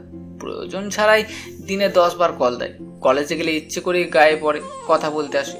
যদি তাকে এড়িয়ে চলি তাহলে বিভিন্নভাবে ইমোশনাল ব্ল্যাকমেল করে। এদিকে অন্তরাপুর বিষয়টা আমার জন্য যেমন বিরক্তকর কারণ হয়ে আছে, যেটা আমি মুখে বলতে পারি না, অন্যদিকে অধরাও অন্তরার বিষয়টা নিয়ে দিনকে দিন বেশ রেগে যাচ্ছে। এখন শুধু ভয় কোন দিন জানি অধরা এই ভয়ঙ্কর রাগের সামনে আমার না হয় অন্তরাপুর পড়তে হয়, সেটাই ভাবছি। আজকে কলেজে এসে আমি আমার বন্ধুদের সাথে মাঠে বসে গল্প করছি, এমন সময় পিছন থেকে অন্তরাপু এসে আমাকে বলল, শুভ্র, কেমন আছো? এই তো আপু, ভালো আছি। আপনি কেমন আছেন? আমিও ভালো আছি। তা আমার সাথে একটু আসো তো, তোমার সাথে আমার কিছু কথা আছে। কি কথা আপু? এখানেই বলেন, সমস্যা নেই, ওরা সবাই আমার বেস্ট ফ্রেন্ড। সব কথা সবার সামনে বলা যায় না, তুমি আসো আমার সাথে, কথাটা খুব জরুরি। ঠিক আছে, চলেন। তারপর আমি অন্তরাপুর পিছু পিছু যেতে থাকি, আর অন্তরাপু আমাকে নিয়ে আমাদের কলেজের পাশে একটা বাগান আছে সেটার কাছে চলে যাই। এখন আমার মনে মনে ভয় হতে থাকে, এই কথা যদি অধরাপু জানতে পারে যে আমি অন্তরাপুর সাথে বাগানে আসছি, তাহলে আমাকে খুন করতে হয় দ্বিতীয়বার ভাববে না। তাই আমি শুধু বারবার এদিক ওদিক তাকিয়ে দেখছিলাম অধরা আবার এদিকে আসে নাকি। আমার এরকম এদিক ওদিক তাকানো দেখে অন্তরাপু বলল, শুভ্র, তুমি অধরার ভয় এমন করছো নাকি যে অধরা এসে আমাদের দেখে নেবে? আসলে আপু, আপনি তো জানেন আমার কোনো মেয়ের সাথে কথা বা কোথাও যাওয়া অধরাপু একদম পছন্দ করে না, তাই একটু ভয় লাগছে। তুমি চিন্তা করো না, আমি তোমার কাছে আসার সময় দেখেছি অধরা ক্লাসে বসে কি যেন নোট করছে। আমি যে তোমার কাছে আসছি অধরা বুঝতেই পারবে না। আচ্ছা আপু, আপনি কি বলবেন বললেন, তাড়াতাড়ি বলেন, একটু পরে আবার আমার ক্লাস শুরু হবে। শুভ্র, আমি যে সব সময় তোমার আশেপাশে থাকি সেটা কি তুমি বোঝো? আপনার কথাটা ঠিক বুঝলাম না, যা বলার বুঝিয়ে বলুন। শুভ্র, তোমাকে যেদিন প্রথম দেখি সেদিন থেকেই তোমাকে আমার ভালো লাগে। তারপর অধরা আমার বান্ধবী হয়, তোমার সাথে প্রায় টুকটাক কথা হতো। তখন তোমার কথা বলা, মায়াবী চোখের চাওয়া সব কিছু যেন আমার রাতের ঘুম কেড়ে নিয়েছে। সত্যি কথা বলতে, তোমাকে নিয়ে আমার ভাবতে ভালো লাগে, তোমার সাথে কথা বলতে ভালো লাগে। তার জন্য ইচ্ছে করেই তোমাকে বারবার কল দিই। শুভ, আমি তোমার পাশে সবসময় থাকতে চাই, আমাকে কি সেই সুযোগটা দেবে? অন্তরাপুর কথা শুনেই বুঝতে পারলাম উনি আসলে কি বলতে চাইছে, তবুও বুঝেও না বোঝার ভান করার মতো করে বললাম, আপু, আপনি কি বলতে চাইছেন সরাসরি বলেন। আপনার এরকম রহস্যময় কথা আমি বুঝতে পারছি না। শুভ্র, আমি জানি না তুমি কি সত্যি আমার কথা বুঝতে পারছো কিনা, নাকি বুঝেও না বোঝার অভিনয় করছো। তবে তুমি যাই করো, আমি আজ আমার মনের কথাটা তোমাকে বলবো। শুভ্র, আমি তোমার একাকিত্ব জীবনের অংশীদার হতে চাই। আমি তোমাকে অনেক অনেক ভালোবাসি, তাই তো বলবি অন্তরা? অন্তরাপু তার কথাটা শেষ করার আগেই কোথা থেকে যেন অধরা আমাদের পেছন দিয়ে এসে এই কথাটা বলে ওঠে। আর অধরার গলার আওয়াজ শুনে আমি আর অন্তরা দুজনেই অনেকটা ভয় পাই। আমি যখন অধরার দিকে তাকাই তখন ভয়টা আরও বেড়ে যায়, কারণ অধরার ফর্সা সুন্দর মুখটা রাগে লাল হয়ে গেছে, চোখগুলো রক্তিম বর্ণ ধারণ করে আছে। অধরা আমার কাছে এসে বলল, তুই ক্লাস রেখে এখানে কি করছিস? অধরা, তুই হয়তো এতদিনে বুঝতে পেরেছিস আমি কেন শুভ্রর সাথে এমন করি। আর একজন মানুষকে তো আর ভালোবাসা কোনো অন্যায় না, তাহলে শুভ্রকে আমি ভালোবাসতে পারবো না কেন? আমি শুভ্রকে ভালোবাসি, আর এই কথাটা বলার জন্যই ওকে এখানে নিয়ে আসছি। তুই প্লিজ আমাদের মাঝখানে নাক গলাস না। অন্তরার কথা শুনে আমার বুকের ভিতর ধড়ফড় করতে শুরু করলো, কারণ একে তো অধরা রাগে লাল হয়ে আছে, কখন কি করে বসে তার কোনো ঠিক নেই। এর মাঝে অন্তরা যে কথা বললো খোদাই জানে অধরা এখন কি করে। অন্যদিকে অন্তরার কথা শুনে অধরার পায়ের রক্ত মাথায় উঠে যায়। যেখানে অধরা আমাকে কোনো মেয়ে ভালোবাসবে তো দূরের কথা, চোখ তুলে তাকালে ওই মেয়ের খবর করে ছেড়ে দেয়, সেখানে অন্তরা বলছে আমাকে ভালোবাসে, আবার বলে তাদের মাঝে নাক না গলাতে। তখন অধরা নিজের রাগটা একটু কন্ট্রোল করে বলল, তোদের প্রেমের মাঝে আমার নাক গলানোর কোনো দরকার নেই, কিন্তু তুই আমার একটা প্রশ্নের উত্তর দে, তাহলেই আমি তোদের মাঝখান থেকে চলে যাব। আচ্ছা ধর, একজন মানুষকে তুই অনেক দিন ভালোবেসে আসতেছিস, তাকে নিজের করে পেতে অনেক কষ্ট করছিস, প্রতিটা মুহূর্ত তার পিছনে ছায়ার মতো থাকিস, তাকে ছাড়া তুই জীবনে অন্য কিছু ভাবতেই পারিস না। আর তোর সেই ভালোবাসার মানুষটাকে যদি কেউ কেড়ে নিতে চায়, তাহলে তুই কি করবি? অধরার কথা শুনে আমার মনের ভিতর একটা ভয় কাজ করতে থাকে। মনে হচ্ছে বড় কোনো বিপদ আসতেছে। আর অধরাই বা কেন অন্তরাকে এমন প্রশ্ন করলো, মাথায় কিছুই আসছে না। আমি যখন এসব চিন্তায় ব্যস্ত, তখন অন্তরা বলল, আমি যাকে এমন ভালোবাসবো, তাকে যদি কেউ আমার থেকে কেড়ে নিতে চায়, তাহলে তাকে আমি খুন করব। অন্তরা এই কথাটা বলে যে কত বড় ভুল করেছে সেটাও নিজেও জানে না। আর অধরাও মনে মনে এটাই চাইছিল যে অন্তরা এমন কিছু বলুক। তখন অধরা একটা রহস্যময় হাসি দিয়ে বলল, সেই মেয়েটা যদি তোর বেস্ট ফ্রেন্ড হয়, তাহলে তুই কি করবি? বেস্ট হয়েছে তো কি হয়েছে, ভালোবাসার জন্য নিজের আপন বোনকেও ছাড় দিব না। সেখানে বেস্ট ফ্রেন্ড তো অনেক দূরের কথা। এই কথাটা বলার সাথে সাথে অধরা সোজা গিয়ে অন্তরার মুখ খুব শক্ত করে চেপে ধরে আর রাগে গড়গড় করতে করতে বলল, কুত্তার বাচ্চা, তাহলে তোর সাহস কি করে হলো শুভ্রকে ভালোবাসার কথা বলার? তোকে আমি 1000 বার নিষেধ করেছি শুভ্রের কাছে না আসতে, আর তুই আমার চোখ ফাঁকি দিয়ে আমার ভালোবাসাকে তুই নিজের করে নিচ্ছিস। আর তুই ভাবলি কেমন করে আমি তা হতে দিব? অধরা যখন অন্তরকে খুব শক্ত করে মুখ চেপে ধরে, তখন আমি গিয়ে ছাড়ানোর জন্য চেষ্টা করতে থাকি, কিন্তু অধরার অন্তরাকে এমনভাবে ধরেছে যে আমি কোনো মতেই তাকে সরাতে পারছি না। তখন অন্তরা বলল, অধরা আমাকে ছাড়, আমি ব্যথা পাচ্ছি। কেন তুই আমাকে মারছিস? ছাড় আমাকে প্লিজ, ছাড়। কেন? একটু আগে তুই না বললি তাকে তুই খুন করবি? তাহলে এখন কেন তোকে ছাড়তে বলছিস? তোকে তো আজকে সারা জীবনের ভালোবাসার স্বাদ মিটিয়ে দেবো। এতদিন শুধু আমার ভালোটা দেখেছিস, আজকে একটু রাগটাও দেখে যা। কথাটা বলেই অধরা অন্তরাকে একের পর এক থাপ্পড় মারতে থাকে আর চিৎকার করে বলতে থাকে, তোর সাহস কি করে হয় আমার শুভ্রের দিকে চোখ তুলে দেখার? যাকে সেই ছোট্টবেলা থেকে মনে মনে ভালোবেসে আসছি, তোর সাহস কি করে হয় তুই ওকে ভালোবাসার কথা বলার? যাকে নিয়ে আমি ঘর বাঁধার স্বপ্ন দেখি প্রতি রাতে, তোর সাহস কি করে হয় আমার সেই স্বপ্নগুলোকে ভেঙে দেওয়ার? এদিকে বারবার চেষ্টা করেও অধরাকে থামাতে পারছি না। কাছে গেলে আমাকে ধাক্কা দিয়ে সরিয়ে দেয়। আর এদিকে সারা কলেজ ছড়িয়ে পড়েছে অধরা অন্তরাকে মারছে। তখন কয়েকজন টিচার আর ম্যাডাম সহ অনেক ছাত্রছাত্রী এখানে এসে জমা হয়ে যায়।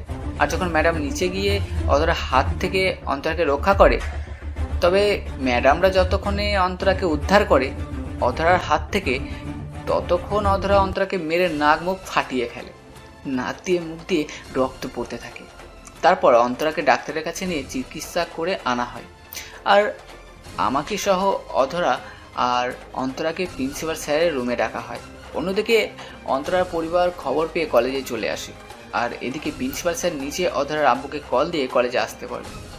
অধরার আব্বু যেহেতু এখানকার বেশ সুনামধন্য চেয়ারম্যান, তাই তার এখানে একটা আলাদা নাম ডাক আছে। যদি ছোটোখাটো কোনো বিষয় হতো তাহলে স্যার অধরার আব্বুকে কখনো ডাকতেন না। কিন্তু অধরা অন্তরাকে এমনভাবে মারছে যে বলার মতো না, তাই তাকে বাধ্য হয়ে ওনাকে আসতে বলতে হয়। না হলে অন্তরার পরিবার নাকি অধরার বিরুদ্ধে মামলা করবে। আর কিছুক্ষণ পরেই অধরার আব্বু সহ সবাই গিয়ে প্রিন্সিপাল স্যারের রুমে গিয়ে সবাই এক হয়। তখন প্রিন্সিপাল স্যার অধরাকে জিজ্ঞাসা করে কেন অন্তরাকে মারছে। তখন অধরা বলল, আমি বারবার নিষেধ করার পরেও আমার কথা অমান্য করে শুভ্রকে প্রপোজ করছে, তাই ওকে মারছি। অধরা এমনভাবে কথাগুলো বলল যে ওকে দেখে মনেই হয় না অধরা প্রিন্সিপাল স্যার ও তার আব্বুর সামনে দাঁড়িয়ে কথা বলছে। তখন প্রিন্সিপাল স্যার বলল, আমি কখনো প্রেম ভালোবাসাকে সাপোর্ট করি না, তবুও বলছি কাউকে লাগার বা ভালোবাসার অধিকার সবার আছে।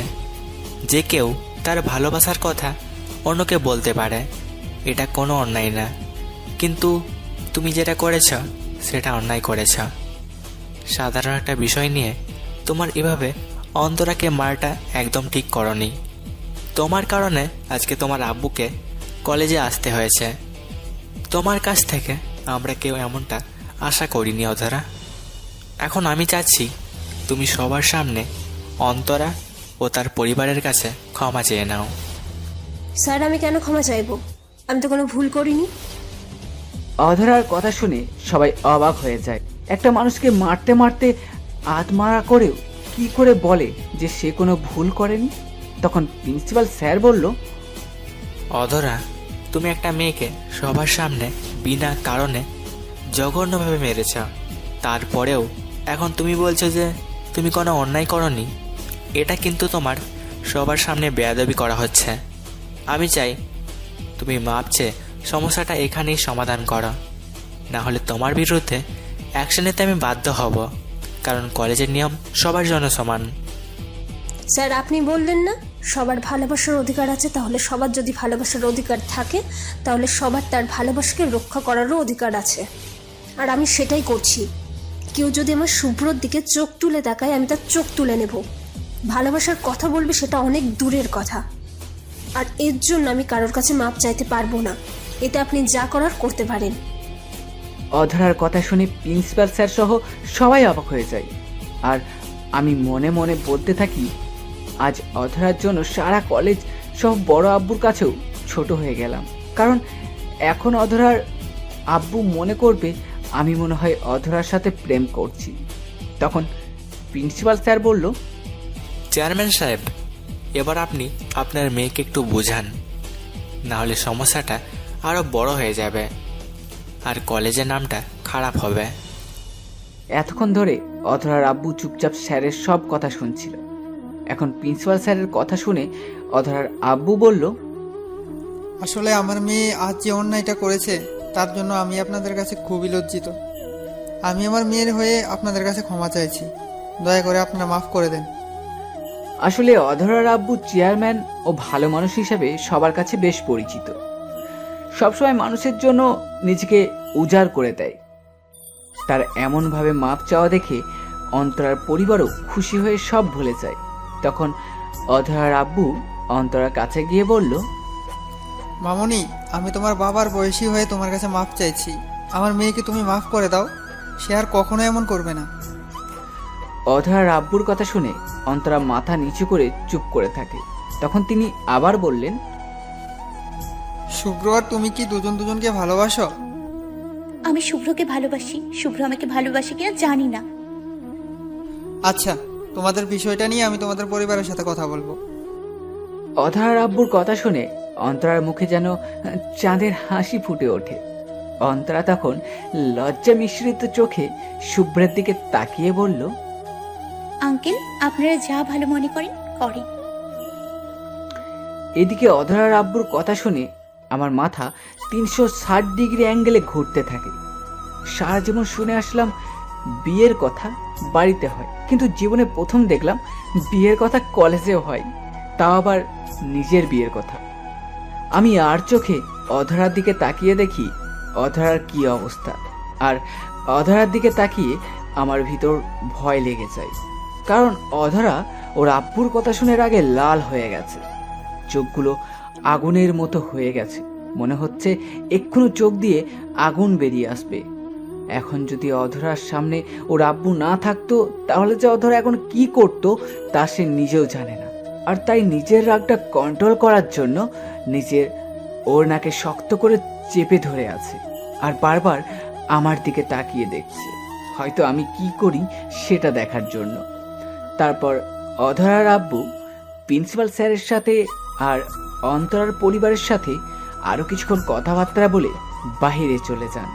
আর যাওয়ার সময় আমাকে আর অন্তরাকে বলে যান যে আমাদের সাথে নাকি বাড়িতে কথা বলবে। এখন আমার কেন জানি মনে হচ্ছে এইবার সত্যি আমি পৃথিবীতে একা হয়ে যাব, কারণ এত বড় একটা ঘটনা হওয়ার পর আমাকে কি তাদের বাড়িতে থাকতে দেবে? কখনোই দেবে না। যদিও এখানে আমার কোনো দোষ নেই, কিন্তু নিজের মেয়ের পক্ষ ছেড়ে কে আমার পক্ষে কথা বলবে? আমিও আর কিছু না বলে একা একা প্রিন্সিপাল স্যারের রুম থেকে বেরিয়ে পড়ি। অন্যদিকে অধরা প্রিন্সিপাল স্যারের রুম থেকে বেরিয়ে নিজের বাপের ওপর রাগে ফুঁসতে থাকে আর মনে মনে বলতে থাকে, আমি থাকতে আমার ভালোবাসা অন্য কারো হয়ে যাবে, সেটা আমি কখনো হতে দেব না। সে যেভাবেই হোক আমার ভালোবাসার মানুষকে আমার করে নেবই। অধরা যখন আনমনে দাঁড়িয়ে রাগের মাথায় সব চিন্তায় ব্যস্ত, তখনই কোথায় থেকে যেন অন্তরা এসে পিছন থেকে বলল, অন্য কারোর ভালোবাসার মানুষ কেড়ে নিয়ে নিজের করে নেয়ার মাঝে এত মজা লাগে জানতাম না। তাহলে কাজটা আরো অনেক আগেই করতাম। তুই যতই বদরাগী হোস না কেন, তোর বাপটা অনেক ভালো, না হলে নিজের মেয়ের ভালোবাসাকে আবার অন্য কারোর হাতে দিতে রাজি হয় নাকি? শুধু একবার শুভ্রকে নিজের করে নি, তারপর তোকে বোঝাবো আমাকে মারার মজা। অন্তরার কথা শুনে অধরার ইচ্ছে করছে অন্তরাকে এক্ষুনি খুন করে ফেলতে, কিন্তু অনেক কষ্টে নিজের রাগটা কন্ট্রোল করে অধরা বলল, মুখ দিয়ে শুধু ভালোবাসি কথাটা শুধু বলতে চাইছিলি, সেটাও বলতে পারিস নাই। তার আগেই তোর মুখ আমি ভেঙে দিচ্ছি। আর এখন যদি আবার বিয়ে করার চিন্তা করিস, তাহলে বুঝতেই পারছিস তোকে আমি কি করব। এখন আমার সামনে থেকে সরে যা, না হলে তোর এই ভাঙা মুখ আমি আবার কখন ভেঙে ফেলি তার কোনো ঠিক ঠিকানা নাই। তারপর আমার শুভ্রকে বিয়ে করবি তো দূরের কথা, তোকে রাস্তার রিক্সাওয়ালা বিয়ে করবে না। অধরার কথা শুনেই অন্তরার মুখটা চুপসে যায়। তখন অন্তরা বলল, তোর আব্বু যেহেতু কথা দিয়েছে, তাহলে তুই কিছু করতে পারবি না। আর কালকেই আমি আমার পরিবার থেকে লোক পাঠাবো তাদের বাড়িতে, তোর শুভ্রকে সারা জীবনের জন্য তোর কাছ থেকে আমার কাছে নিয়ে আসতে। জেগে থেকে স্বপ্ন দেখা ভালো না, আর তুই এখন তাই করছিস। একটা কথা মনে রাখিস, তুই শুভ্রের কাছে যাওয়ার আগে আমি ওকে আমার করে নিব। শুভ্রকে জামাই হিসেবে তোর বাবা কখনো মানবে না। আর এখন যেহেতু তোর আব্বু জেনে গেছে তুই শুভ্রকে ভালোবাসিস, তাই তোর বাবা চাইবে শুভ্র তোর জীবন থেকে চলে যাক, আর আমি সেই সুযোগটা নিয়ে শুভ্রকে সারা জীবনের জন্য আমার করে নিব। তুই এই নিয়ে চিন্তা করে আবার রাতের ঘুম হারাম করিস না। এতদিন আমি ভাবতাম কিভাবে আব্বুকে বলবো যে আমি শুভ্রকে ভালোবাসি, কিন্তু আজকে তোর কারণে সেটা জেনে গেছে। এতে অবশ্য আমারই ভালো হয়েছে, নিজে কষ্ট করে বলতে হয়নি। এখন তুই শুধু দেখ কি করে আমি আমার ভালোবাসা আমার করে নিই। তুই তোর এই ভাঙা মুখটা নিয়ে দাওয়াত খেতে আসিস, যা এখন সামনে থেকে। দেখে নিব তোকে।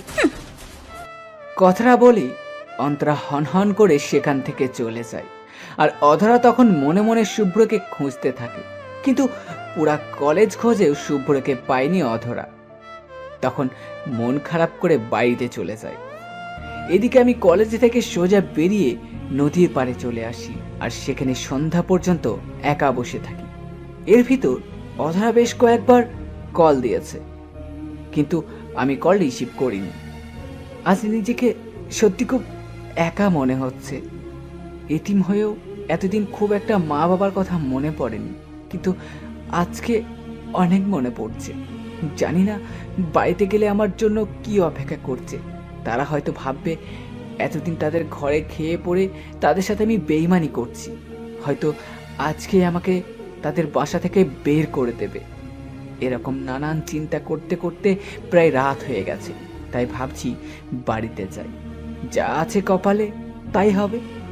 আর আমি বাড়িতে এসে দেখি বাড়ির পরিবেশটা বেশ শান্ত লাগছে।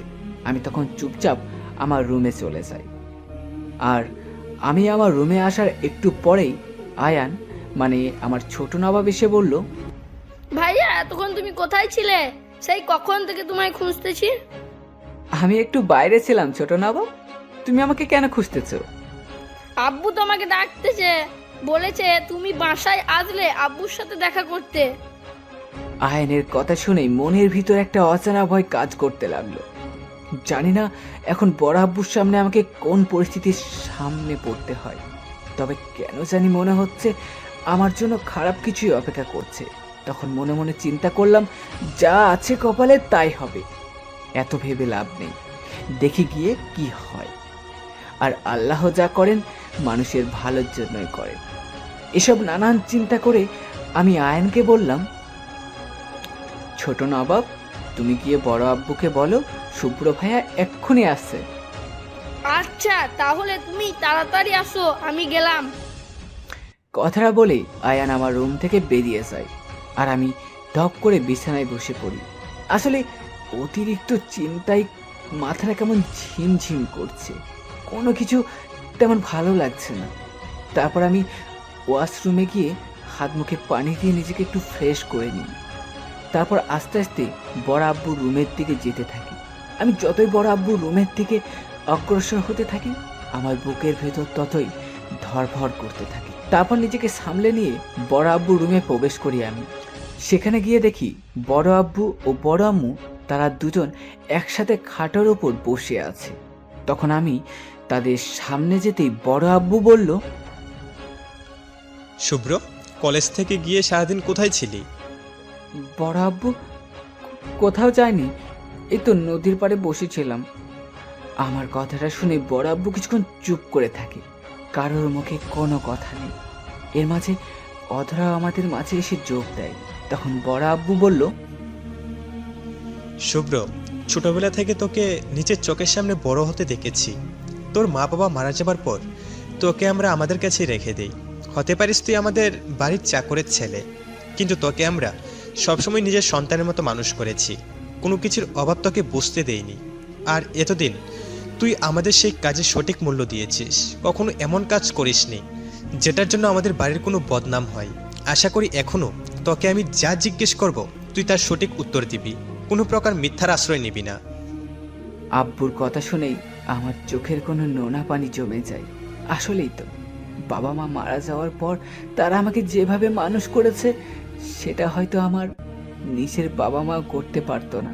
আজকাল গৃহকর্মীর উপর মানুষ অমানবিক নির্যাতন করে, সেখানে তারা মানবতার দ্বার খুলে দিয়েছে, আমাকে আপন করে নিয়েছে নিজের সন্তানের মতো।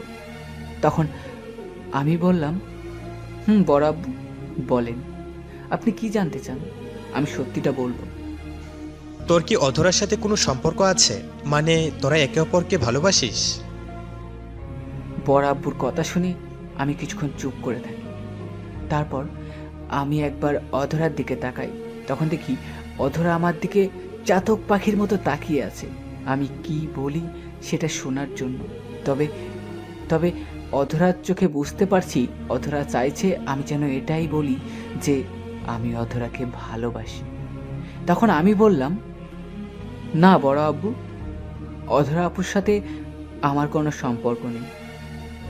আমি ছোটবেলা থেকে তাকে যেমনটা ভেবে আসছি আজও ঠিক তাই ভাবি।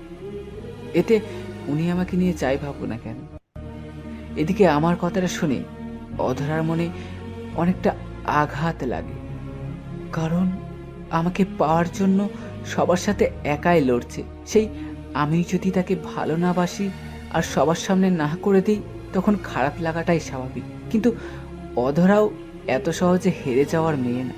তাই শুভ্রের কথা শুনে যতটা কষ্ট পেয়েছে তার বেশি রাগ হচ্ছে। এখন ইচ্ছে করছে সবার সামনে গিয়ে এক ঘুষিতে নাকটা ফাটিয়ে দিতে, কিন্তু অনেক কষ্টে নিজের রাগটা কন্ট্রোল করছে অধরা। তখন বড় আব্বু বলল, তার মানে কি তুই অন্তরাকে পছন্দ করিস? না না বড় আব্বু, আমার অন্তরার সাথে কোনো সম্পর্ক নেই। আর আজ যেটা হয়েছে তার জন্য আমি আপনার কাছে ক্ষমা চাচ্ছি, যদিও এটার মাঝে আমার কোনো দোষ নেই। আমি অন্তরাকে কথা দিচ্ছি, তুমি যদি রাজি থাকো তাহলে আমি অন্তরার পরিবারের সাথে কথা বলবো। এখন তোমার কি মতামত? বড় আব্বুর কথা শুনে অধরা আমার দিকে চোখ বড় বড় করে তাকিয়ে আছে, হয়তো আমি কি বলি সেটা দেখার জন্য। তখন আমি বললাম, অন্তরাকে আমি ভালোবাসি না, এটা সত্যি কথা। তবে আপনি যদি বলেন তাকে বিয়ে করতে তাহলে আমি রাজি আছি, কারণ আপনাদের জন্য আমি সব করতে পারি, আর এটা তো সামান্য একটা বিয়ে। আমি কথাটা বলার সাথে সাথে আমার গালে ঠাস ঠাস করে দুইটা থাপ্পড় বসিয়ে দেয় অধরা, আর আমার শার্টের কলার ধরে চিৎকার করে বলতে থাকে, ওই কুত্তা, তোর সাহস কি করে হয় অন্য মেয়েকে বিয়ে করার কথা বলার? তুই জানিস না আমি তোকে ভালোবাসি, তাহলে তুই কোন সাহসে ওই অন্তরাকে বিয়ে করার কথা বলিস? কিন্তু আমি আপনাকে ভালোবাসি না। আপনার একজনের ভালোবাসা পাওয়ার জন্য আমি আপনার পুরো পরিবারের সাথে বিশ্বাসঘাতকতা করতে পারবো না, আর তাই আপনার আব্বু যা বলবে আমি তাই করতে রাজি। অধরার এমন রাগ আর কথা বলা দেখে অধরার আব্বু আম্মু চুপ করে বসে দেখতে থাকে কি হয়। তখন অধরা আবার বলল, আমি এত কিছু জানি না। শুভ্রকে আমি সেই ছোটবেলা থেকে পছন্দ করি। ওর জন্য কলেজে নিজের নামে বদনাম করছি। সবাই আমাকে আড়ালে গন্ডি বলে ডাকে, বদরাগী বলে ডাকে, শুধু ওর জন্য। কারণ শুধু ওকে নিজের করে পেতে সবার সাথে বাজে ব্যবহার করছি। আর আজ যদি কেউ আমার সেই ভালোবাসা অন্যকে দিয়ে আসতে চায় তাহলে ভালো হবে না বলে দিলাম। যদি আমার ভালোবাসা কারো মেনে নিতে কষ্ট হয় তাহলে আমি আমার ভালোবাসাকে সাথে নিয়ে এখান থেকে দূরে কোথাও চলে যাব। তবু আমি শুভ্রকে হারাতে পারবো না। আর তুই কান খুলে শুনে রাখ শুভ্র, তুই আমাকে ভালোবাসবি কিনা বাসবি সেটা তোর ব্যাপার, কিন্তু আমি তোকে ভালোবাসি। আর তুই না চাইলেও সারা জীবন আমার সাথেই থাকতে হবে। আর এর মাঝে যদি কেউ বাধা হয়ে দাঁড়ায় তাহলে তাকে আগে নিজের হাতে খুন করব, তারপর নিজেকে শেষ করে দেব। তবুও তোকে অন্য কারোর হতে দিব না। এখন যে যা করতে পারে করে নিক। তারপর কথাটা শেষ করেই অধরা কাউকে কিছু বলার সুযোগ না দিয়েই আমার শার্টের কলার ধরে টানতে টানতে নিজের রুমের দিকে নিয়েছে আর আমাকে বলছে, কি ভাবছিস আব্বুর সামনে যা খুশি তাই বলবি? আর আমি আব্বুর ভাই কিছু বলবো না। আয় আমার সাথে, খুব বিয়ে করার শখ তোর, তাই না? আজ তোর বিয়ের শখ আমি মিটিয়ে দেব। অধরা আমাকে কলার ধরে টেনে রুমে নিয়ে যাচ্ছে আর আমি মনে মনে চিন্তা করছি, বড় আব্বু কেমন মানুষ। তার এই গুন্ডি রাক্ষসী মেয়েটা তার সামনে চিৎকার করে কথাগুলো বলল, অথচ তিনি মুখে কুলু পেটে বসেছিলেন, একটাও কথা বলেননি। মাঝখান থেকে আমি তার এই বাঘিনী মেয়ের শিকার হয়ে গেলাম। জানি না আজকে প্রাণে বেঁচে ফিরি কিনা। যদি বেঁচে ফিরি তাহলে আপনাদের মিষ্টি খাওয়াবো। আপনারা হয়তো ভাবছেন, অধরার আব্বু আম্মু অধরার এমন ব্যবহারে তারা কোনো রিয়্যাক্ট কেন করলো না। তাহলে চলুন জেনে আসি ভিতরের কাহিনী। অধরা শুভ্রকে নিয়ে রুম থেকে বেরিয়ে আসার পরই অধরার আব্বু আম্মু হাসতে হাসতে গড়াগড়ি খেতে থাকে। কারণ অধরার আব্বু আম্মু আগে থেকেই মনে মনে চাইতো অধরাকে শুভ্রের সাথে বিয়ে দিতে, কিন্তু এতে অধরা রাজি হয় কিনা এটা নিয়ে তারা একটু চিন্তিত ছিল। তবে এখন তারা নিশ্চিন্ত যে অধরা শুভ্রকে ভালোবাসে, কারণ অধরা তাদের একমাত্র মেয়ে। তারা কখনোই চায় না অধরা তাদের ছেড়ে দূরে কোথাও চলে যায়। আর শুভ্রকে তারা নিজের ছেলের মতো ভালোবাসে। তাই তারা মনে মনে চিন্তা করে তাদের দুজনকে বিয়ে দিয়ে এক করে দিয়ে নিজেদের কাছেই রেখে দেবে। এদিকে অধরা আমাকে টেনে তার রুমে নিয়ে আসে আর আমাকে রুমে এনে একটা ধাক্কা মেরে ওর বিছানায় ফেলে দিয়ে রুমের দরজাটা বন্ধ করে দেয়। অধরা দরজা বন্ধ করে আমার দিকে রাগে ফুঁসতে ফুঁসতে এগিয়ে আসতে থাকে। তখন আমি বললাম, আবু প্লিজ আমাকে কিছু করবেন না, আমাকে যেতে দিন প্লিজ। আমি কথাটা বলতে বলতে অধরা এসে আমার মুখ টিপে ধরে আর রাগী কণ্ঠে বলল, আমার কাছে আসলেই তোর খালি যেতে ইচ্ছা হয়। কেন আমাকে ছেড়ে কোথায় যেতে চাস? ওই অন্তরা শাকচুন্নির কাছে? না না আপু, আমি অন্তরা আপুর কাছে কেন যাব? আর আপনার আমাকে সবার সামনে থেকে এভাবে টেনে আনাটা একদম ঠিক হয়নি। সবাই এখন আমাদের নিয়ে কি ভাববে বলো তো? আমি কথাটা বলার সাথে সাথে অধরা আমাকে ঠাস ঠাস করে 2টা থাপ্পড় মারে। তারপর রাগী সুরে বলল, কুত্তা, আজ বাদে কাল তোর বউ হব আমি। আর তুই বারবার আমাকে আপু ডাকছিস কেন? নিজের হবু বউকে আপু ডাকতে তোর লজ্জা করে না? এই আপনি কথায় কথায় এত মারেন কেন? ইস, আপনার হাতে থাপ্পড় খেতে খেতে আমার চাপার দাঁতগুলোই নড়ে গেছে। আমার কথা না শুনলে তোকে শুধু থাপ্পড় কেন, তোকে তো আমি নিজের হাতে খুন করতেও 2বার ভাববো না। ও আল্লাহ গো, আপনার যে জামাই হবে না তার জীবনে সুখ নামে কোনো বস্তুই থাকবে না। আপনার অত্যাচারে তার জীবনটা পুরো তেজপাতা হয়ে যাবে, এটা নিশ্চিত। আমার কথা শুনে অধরা আমার শার্টের কলার ধরে আমার মুখটা তার মুখের কাছে নিয়ে আসে আর গম্ভীর সুরে বলল, আমার জামাই কে হবে মানে কি? আমার জামাই তো তুই হবি। আর তেজপাতা করলে তোর জীবনটাই করব, আর ভালোবাসায় ভরিয়ে দিলে তোর জীবনটাই দিব। সেটা নিয়ে তোকে ভাবতে হবে না। হয়েছে আপনার, এসব ফালতু কথা রাখেন, আমাকে যেতে দিন। কি আমি ফালতু কথা বলি? আর তোকে যেই কারণে রুমে নিয়ে আসলাম সেটাই তো হলো না। তাহলে তোকে কি করে যেতে দেই? আগে তো শাস্তিটা দিয়ে নি। অধরার কথা শুনে একটু ভয় ভয় লাগছে। জানি না পাগলিটা এখন আবার আমার সাথে কি করে। তখন আমি বললাম, আমি কি করেছি যে আপনি আমাকে শাস্তি দেবেন? আমার সামনে দাঁড়িয়ে অন্য মেয়েকে বিয়ে করার কথা বলাই তোর সবচেয়ে বড় অপরাধ, আর এটার জন্য তোকে শাস্তি পেতেই হবে, কঠিন শাস্তি। হ্যাঁ, বিয়েকে আমি ইচ্ছে করে করতে চাচ্ছি নাকি যে আমি এটার জন্য শাস্তি পাবো? আপনার আব্বুই তো অন্তরাকে বলেছে ওদের পরিবারের সাথে কথা বলবে। সেখানে যদি আমার মতামত চাওয়া হয় তাহলে আমি রাজি না হয়ে কি করব? আর আমি কোনোদিন আপনার আব্বু আম্মুর মনে কষ্ট দিতে পারবো না। আমি এত কিছু জানি না। আমি নিয়ে সেই ছোটবেলা থেকে তোকে নিয়ে স্বপ্ন দেখে আসছি, মনে মনে তোকে ভালোবেসে আসছি, কিন্তু তুই আমার ছোট হবার জন্য মুখ ফুটে বলতে পারিনি। আর এখন যখন আমি তোকে বলছি যে আমি তোকে ভালোবাসি, আর সেটা জানার পরেও যখন তুই অন্যের কথায় বিয়েতে রাজি হয়ে যাস, তাহলে সেটা তোর জন্য শাস্তিযোগ্য অপরাধ, আর সেটার জন্য তোকে শাস্তি পেতেই হবে, না হলে তোকে এখান থেকে কোথাও যেতে দিব না। অধরার কথা শুনে এটা বুঝতে পারলাম এই মেয়ে কিছু একটা না করে আমাকে এখান থেকে ছাড়বে না, শাস্তি কিছু না কিছু দেবেই। তখন আমি বললাম, তা কি শাস্তি দেবেন আমাকে?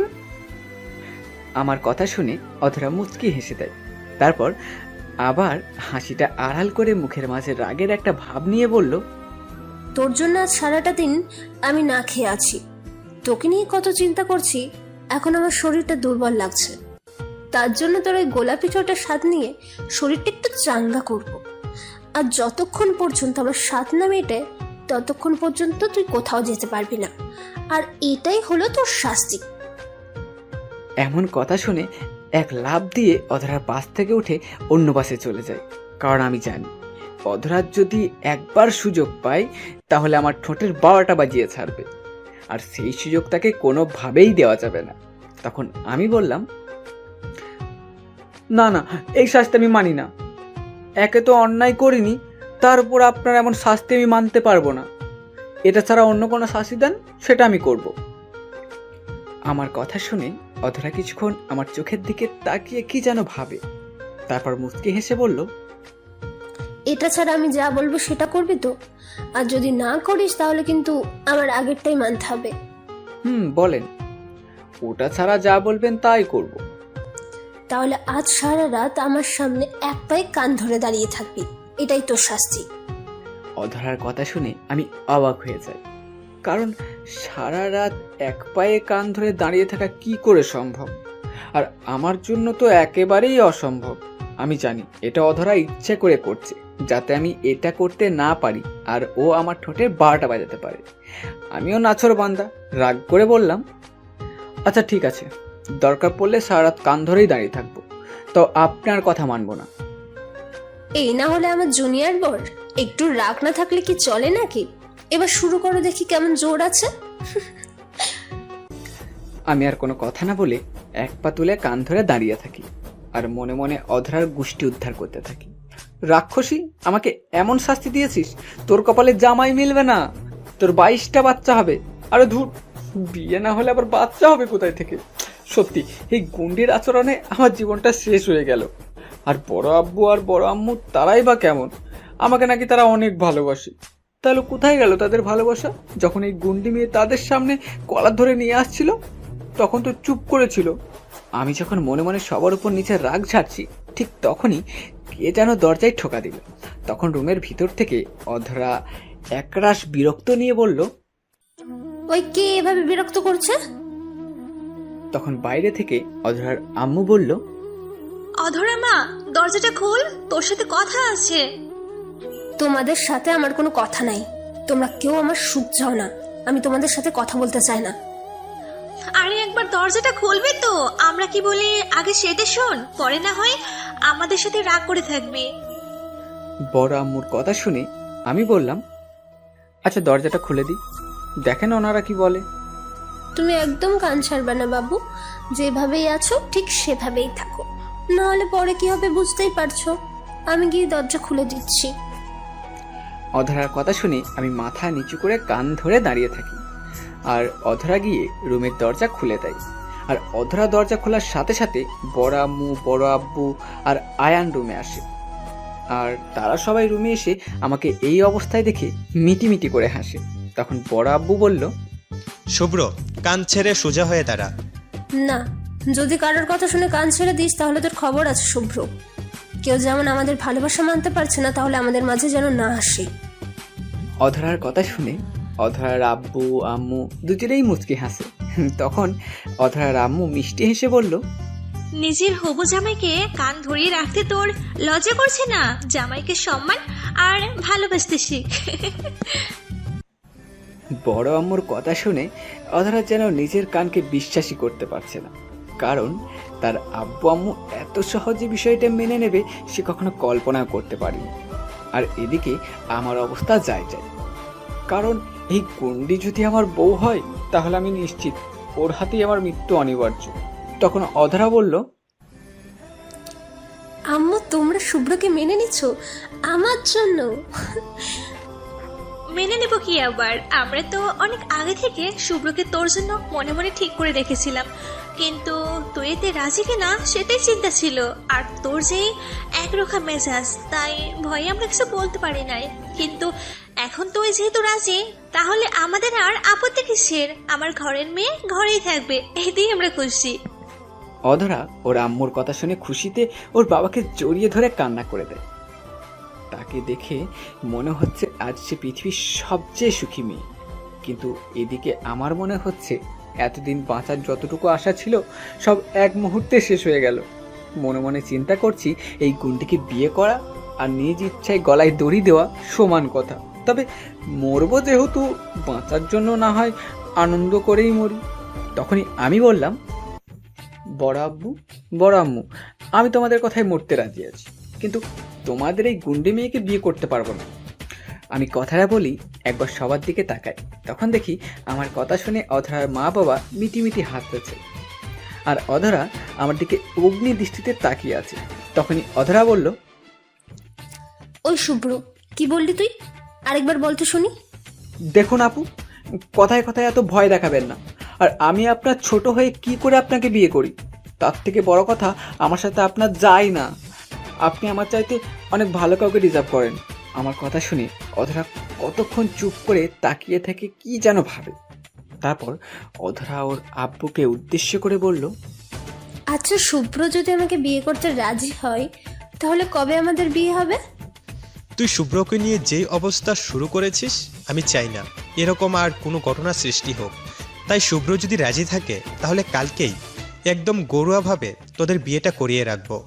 পরে যখন শুভ্র লেখাপড়া শেষ করে নিজে প্রতিষ্ঠিত হবে, তখন না হয় বড় করে একটা অনুষ্ঠান করে সবাইকে তোদের বিয়েটা জানিয়ে দেব। এখন সব নির্ভর করছে শুভ্রের মতামতের ওপর।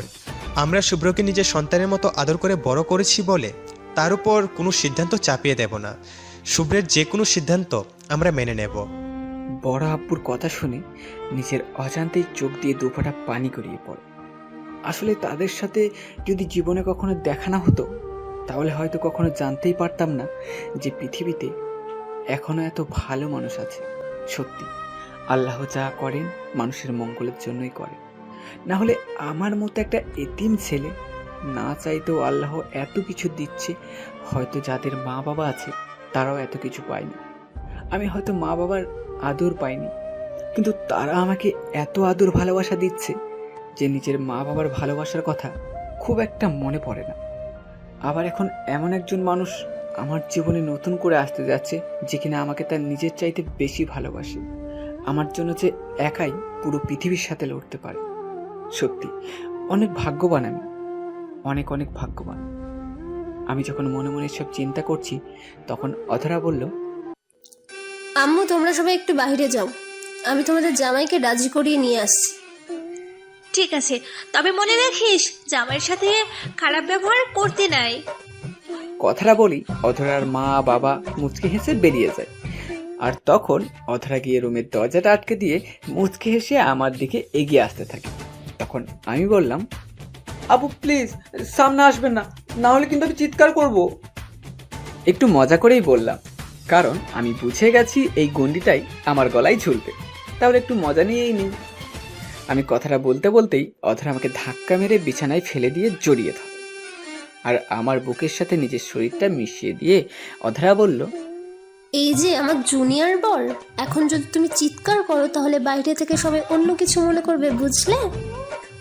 অন্য কিছু মনে করবেন মানে কি? সবাই মনে করবে আমরা বিয়ের আগেই বাসর শুরু করছি। অধরার কথা শুনে আমি বেশ লজ্জা পেলাম, কিন্তু গুন্ডিটা দাঁত বের করে হাসতে লাগলো। তখন আমি মজা করে বললাম, বাসর কেমনে করে? তুমি মনে হয় কচি খোকা, কিচ্ছু বোঝো না। কালকে বিয়েটা হয়ে যাক, তারপর তোমাকে দেখাবো বাসর কেমনে করে। এখন বলো, তুমি কি বিয়েতে রাজি না? আমি কি দেখতে এতটাই খারাপ যে আমাকে বিয়ে করা যায় না? আপনি দেখতে খারাপ কেন হবেন? আপনি তো পরীর মতো সুন্দর। যে পুরুষ আপনাকে সঙ্গী হিসাবে পাবে সে অনেক ভাগ্যবান হবে। তাহলে তুমি কেন আমাকে বিয়ে করতে চাও না? আমাকে একটুও ভালোবাসতে চাও না? বিশ্বাস করো শুভ্র, তোমাকে আমি অনেক অনেক ভালোবাসা দেব। কখনো কোনো কষ্টের ছোঁয়া তোমাকে লাগতে দেব না। আমার শাড়ির আঁচল দিয়ে সবসময় তোমার মাথার ওপর ছায়া দিয়ে রাখবো। প্লিজ আমাকে একবার কাছে টেনে দেখো। দেখেন, বড় আব্বু যেহেতু চাইছে আমাদের বিয়ে দিতে, তাহলে সেখানে আমার আর কোনো কথা নেই, কারণ তাদের কথাই আমি তো মরতেও রাজি। আর এ তো শুধু সামান্য বিয়ে মাত্র। কিন্তু এটাও সত্যি, আপনার সাথে আমার স্বাভাবিক হতে একটু সময় লাগবে, কারণ এটা সত্যি আমি কোনোদিন আপনাকে অন্য কোনো নজরে দেখিনি। সবসময় আপু বলতাম আর এটাই ভেবে আসছি। তাই আপনার সাথে স্বামী স্ত্রীর সম্পর্ক স্বাভাবিক হতে আমাকে একটু সময় দেওয়া লাগবে। আমি কথাটা বলার সাথে সাথে অধরা একটা হাসি দিয়ে নিজের গোলাপের পাপড়ির মতো সুন্দর ঠোঁটগুলো আমার ঠোঁটের সাথে মিশিয়ে দেয়। তারপর শুরু করে, এটা না বুঝলে এক গ্লাস পানি খান, বুঝে যাবেন। অধরা প্রায় 15 মিনিট পরে আমাকে ছেড়ে দিয়ে মুচকে হেসে বড় বড় নিঃশ্বাস নিতে থাকে। এদিকে আমার প্রাণ চলে যাওয়ার অবস্থা।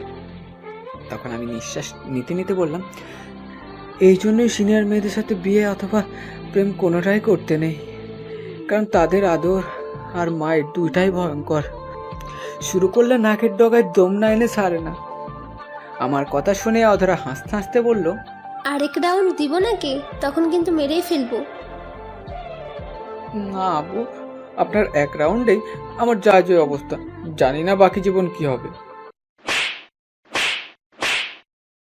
কুত্তা, কালকে আমি তোর বউ হব আর এখন আমাকে আপু বলছিস? আরেকবার বলে তো জিভ টেনে ছিঁড়ে ফেলবো। ও, এটা তো মুখে বললেও বোঝা যায়, তার জন্য কেউ হাত ব্যবহার করে? মুখের কথায় কাছে না হলে হাতের ব্যবহার করা ফরজ, জানিস এটা?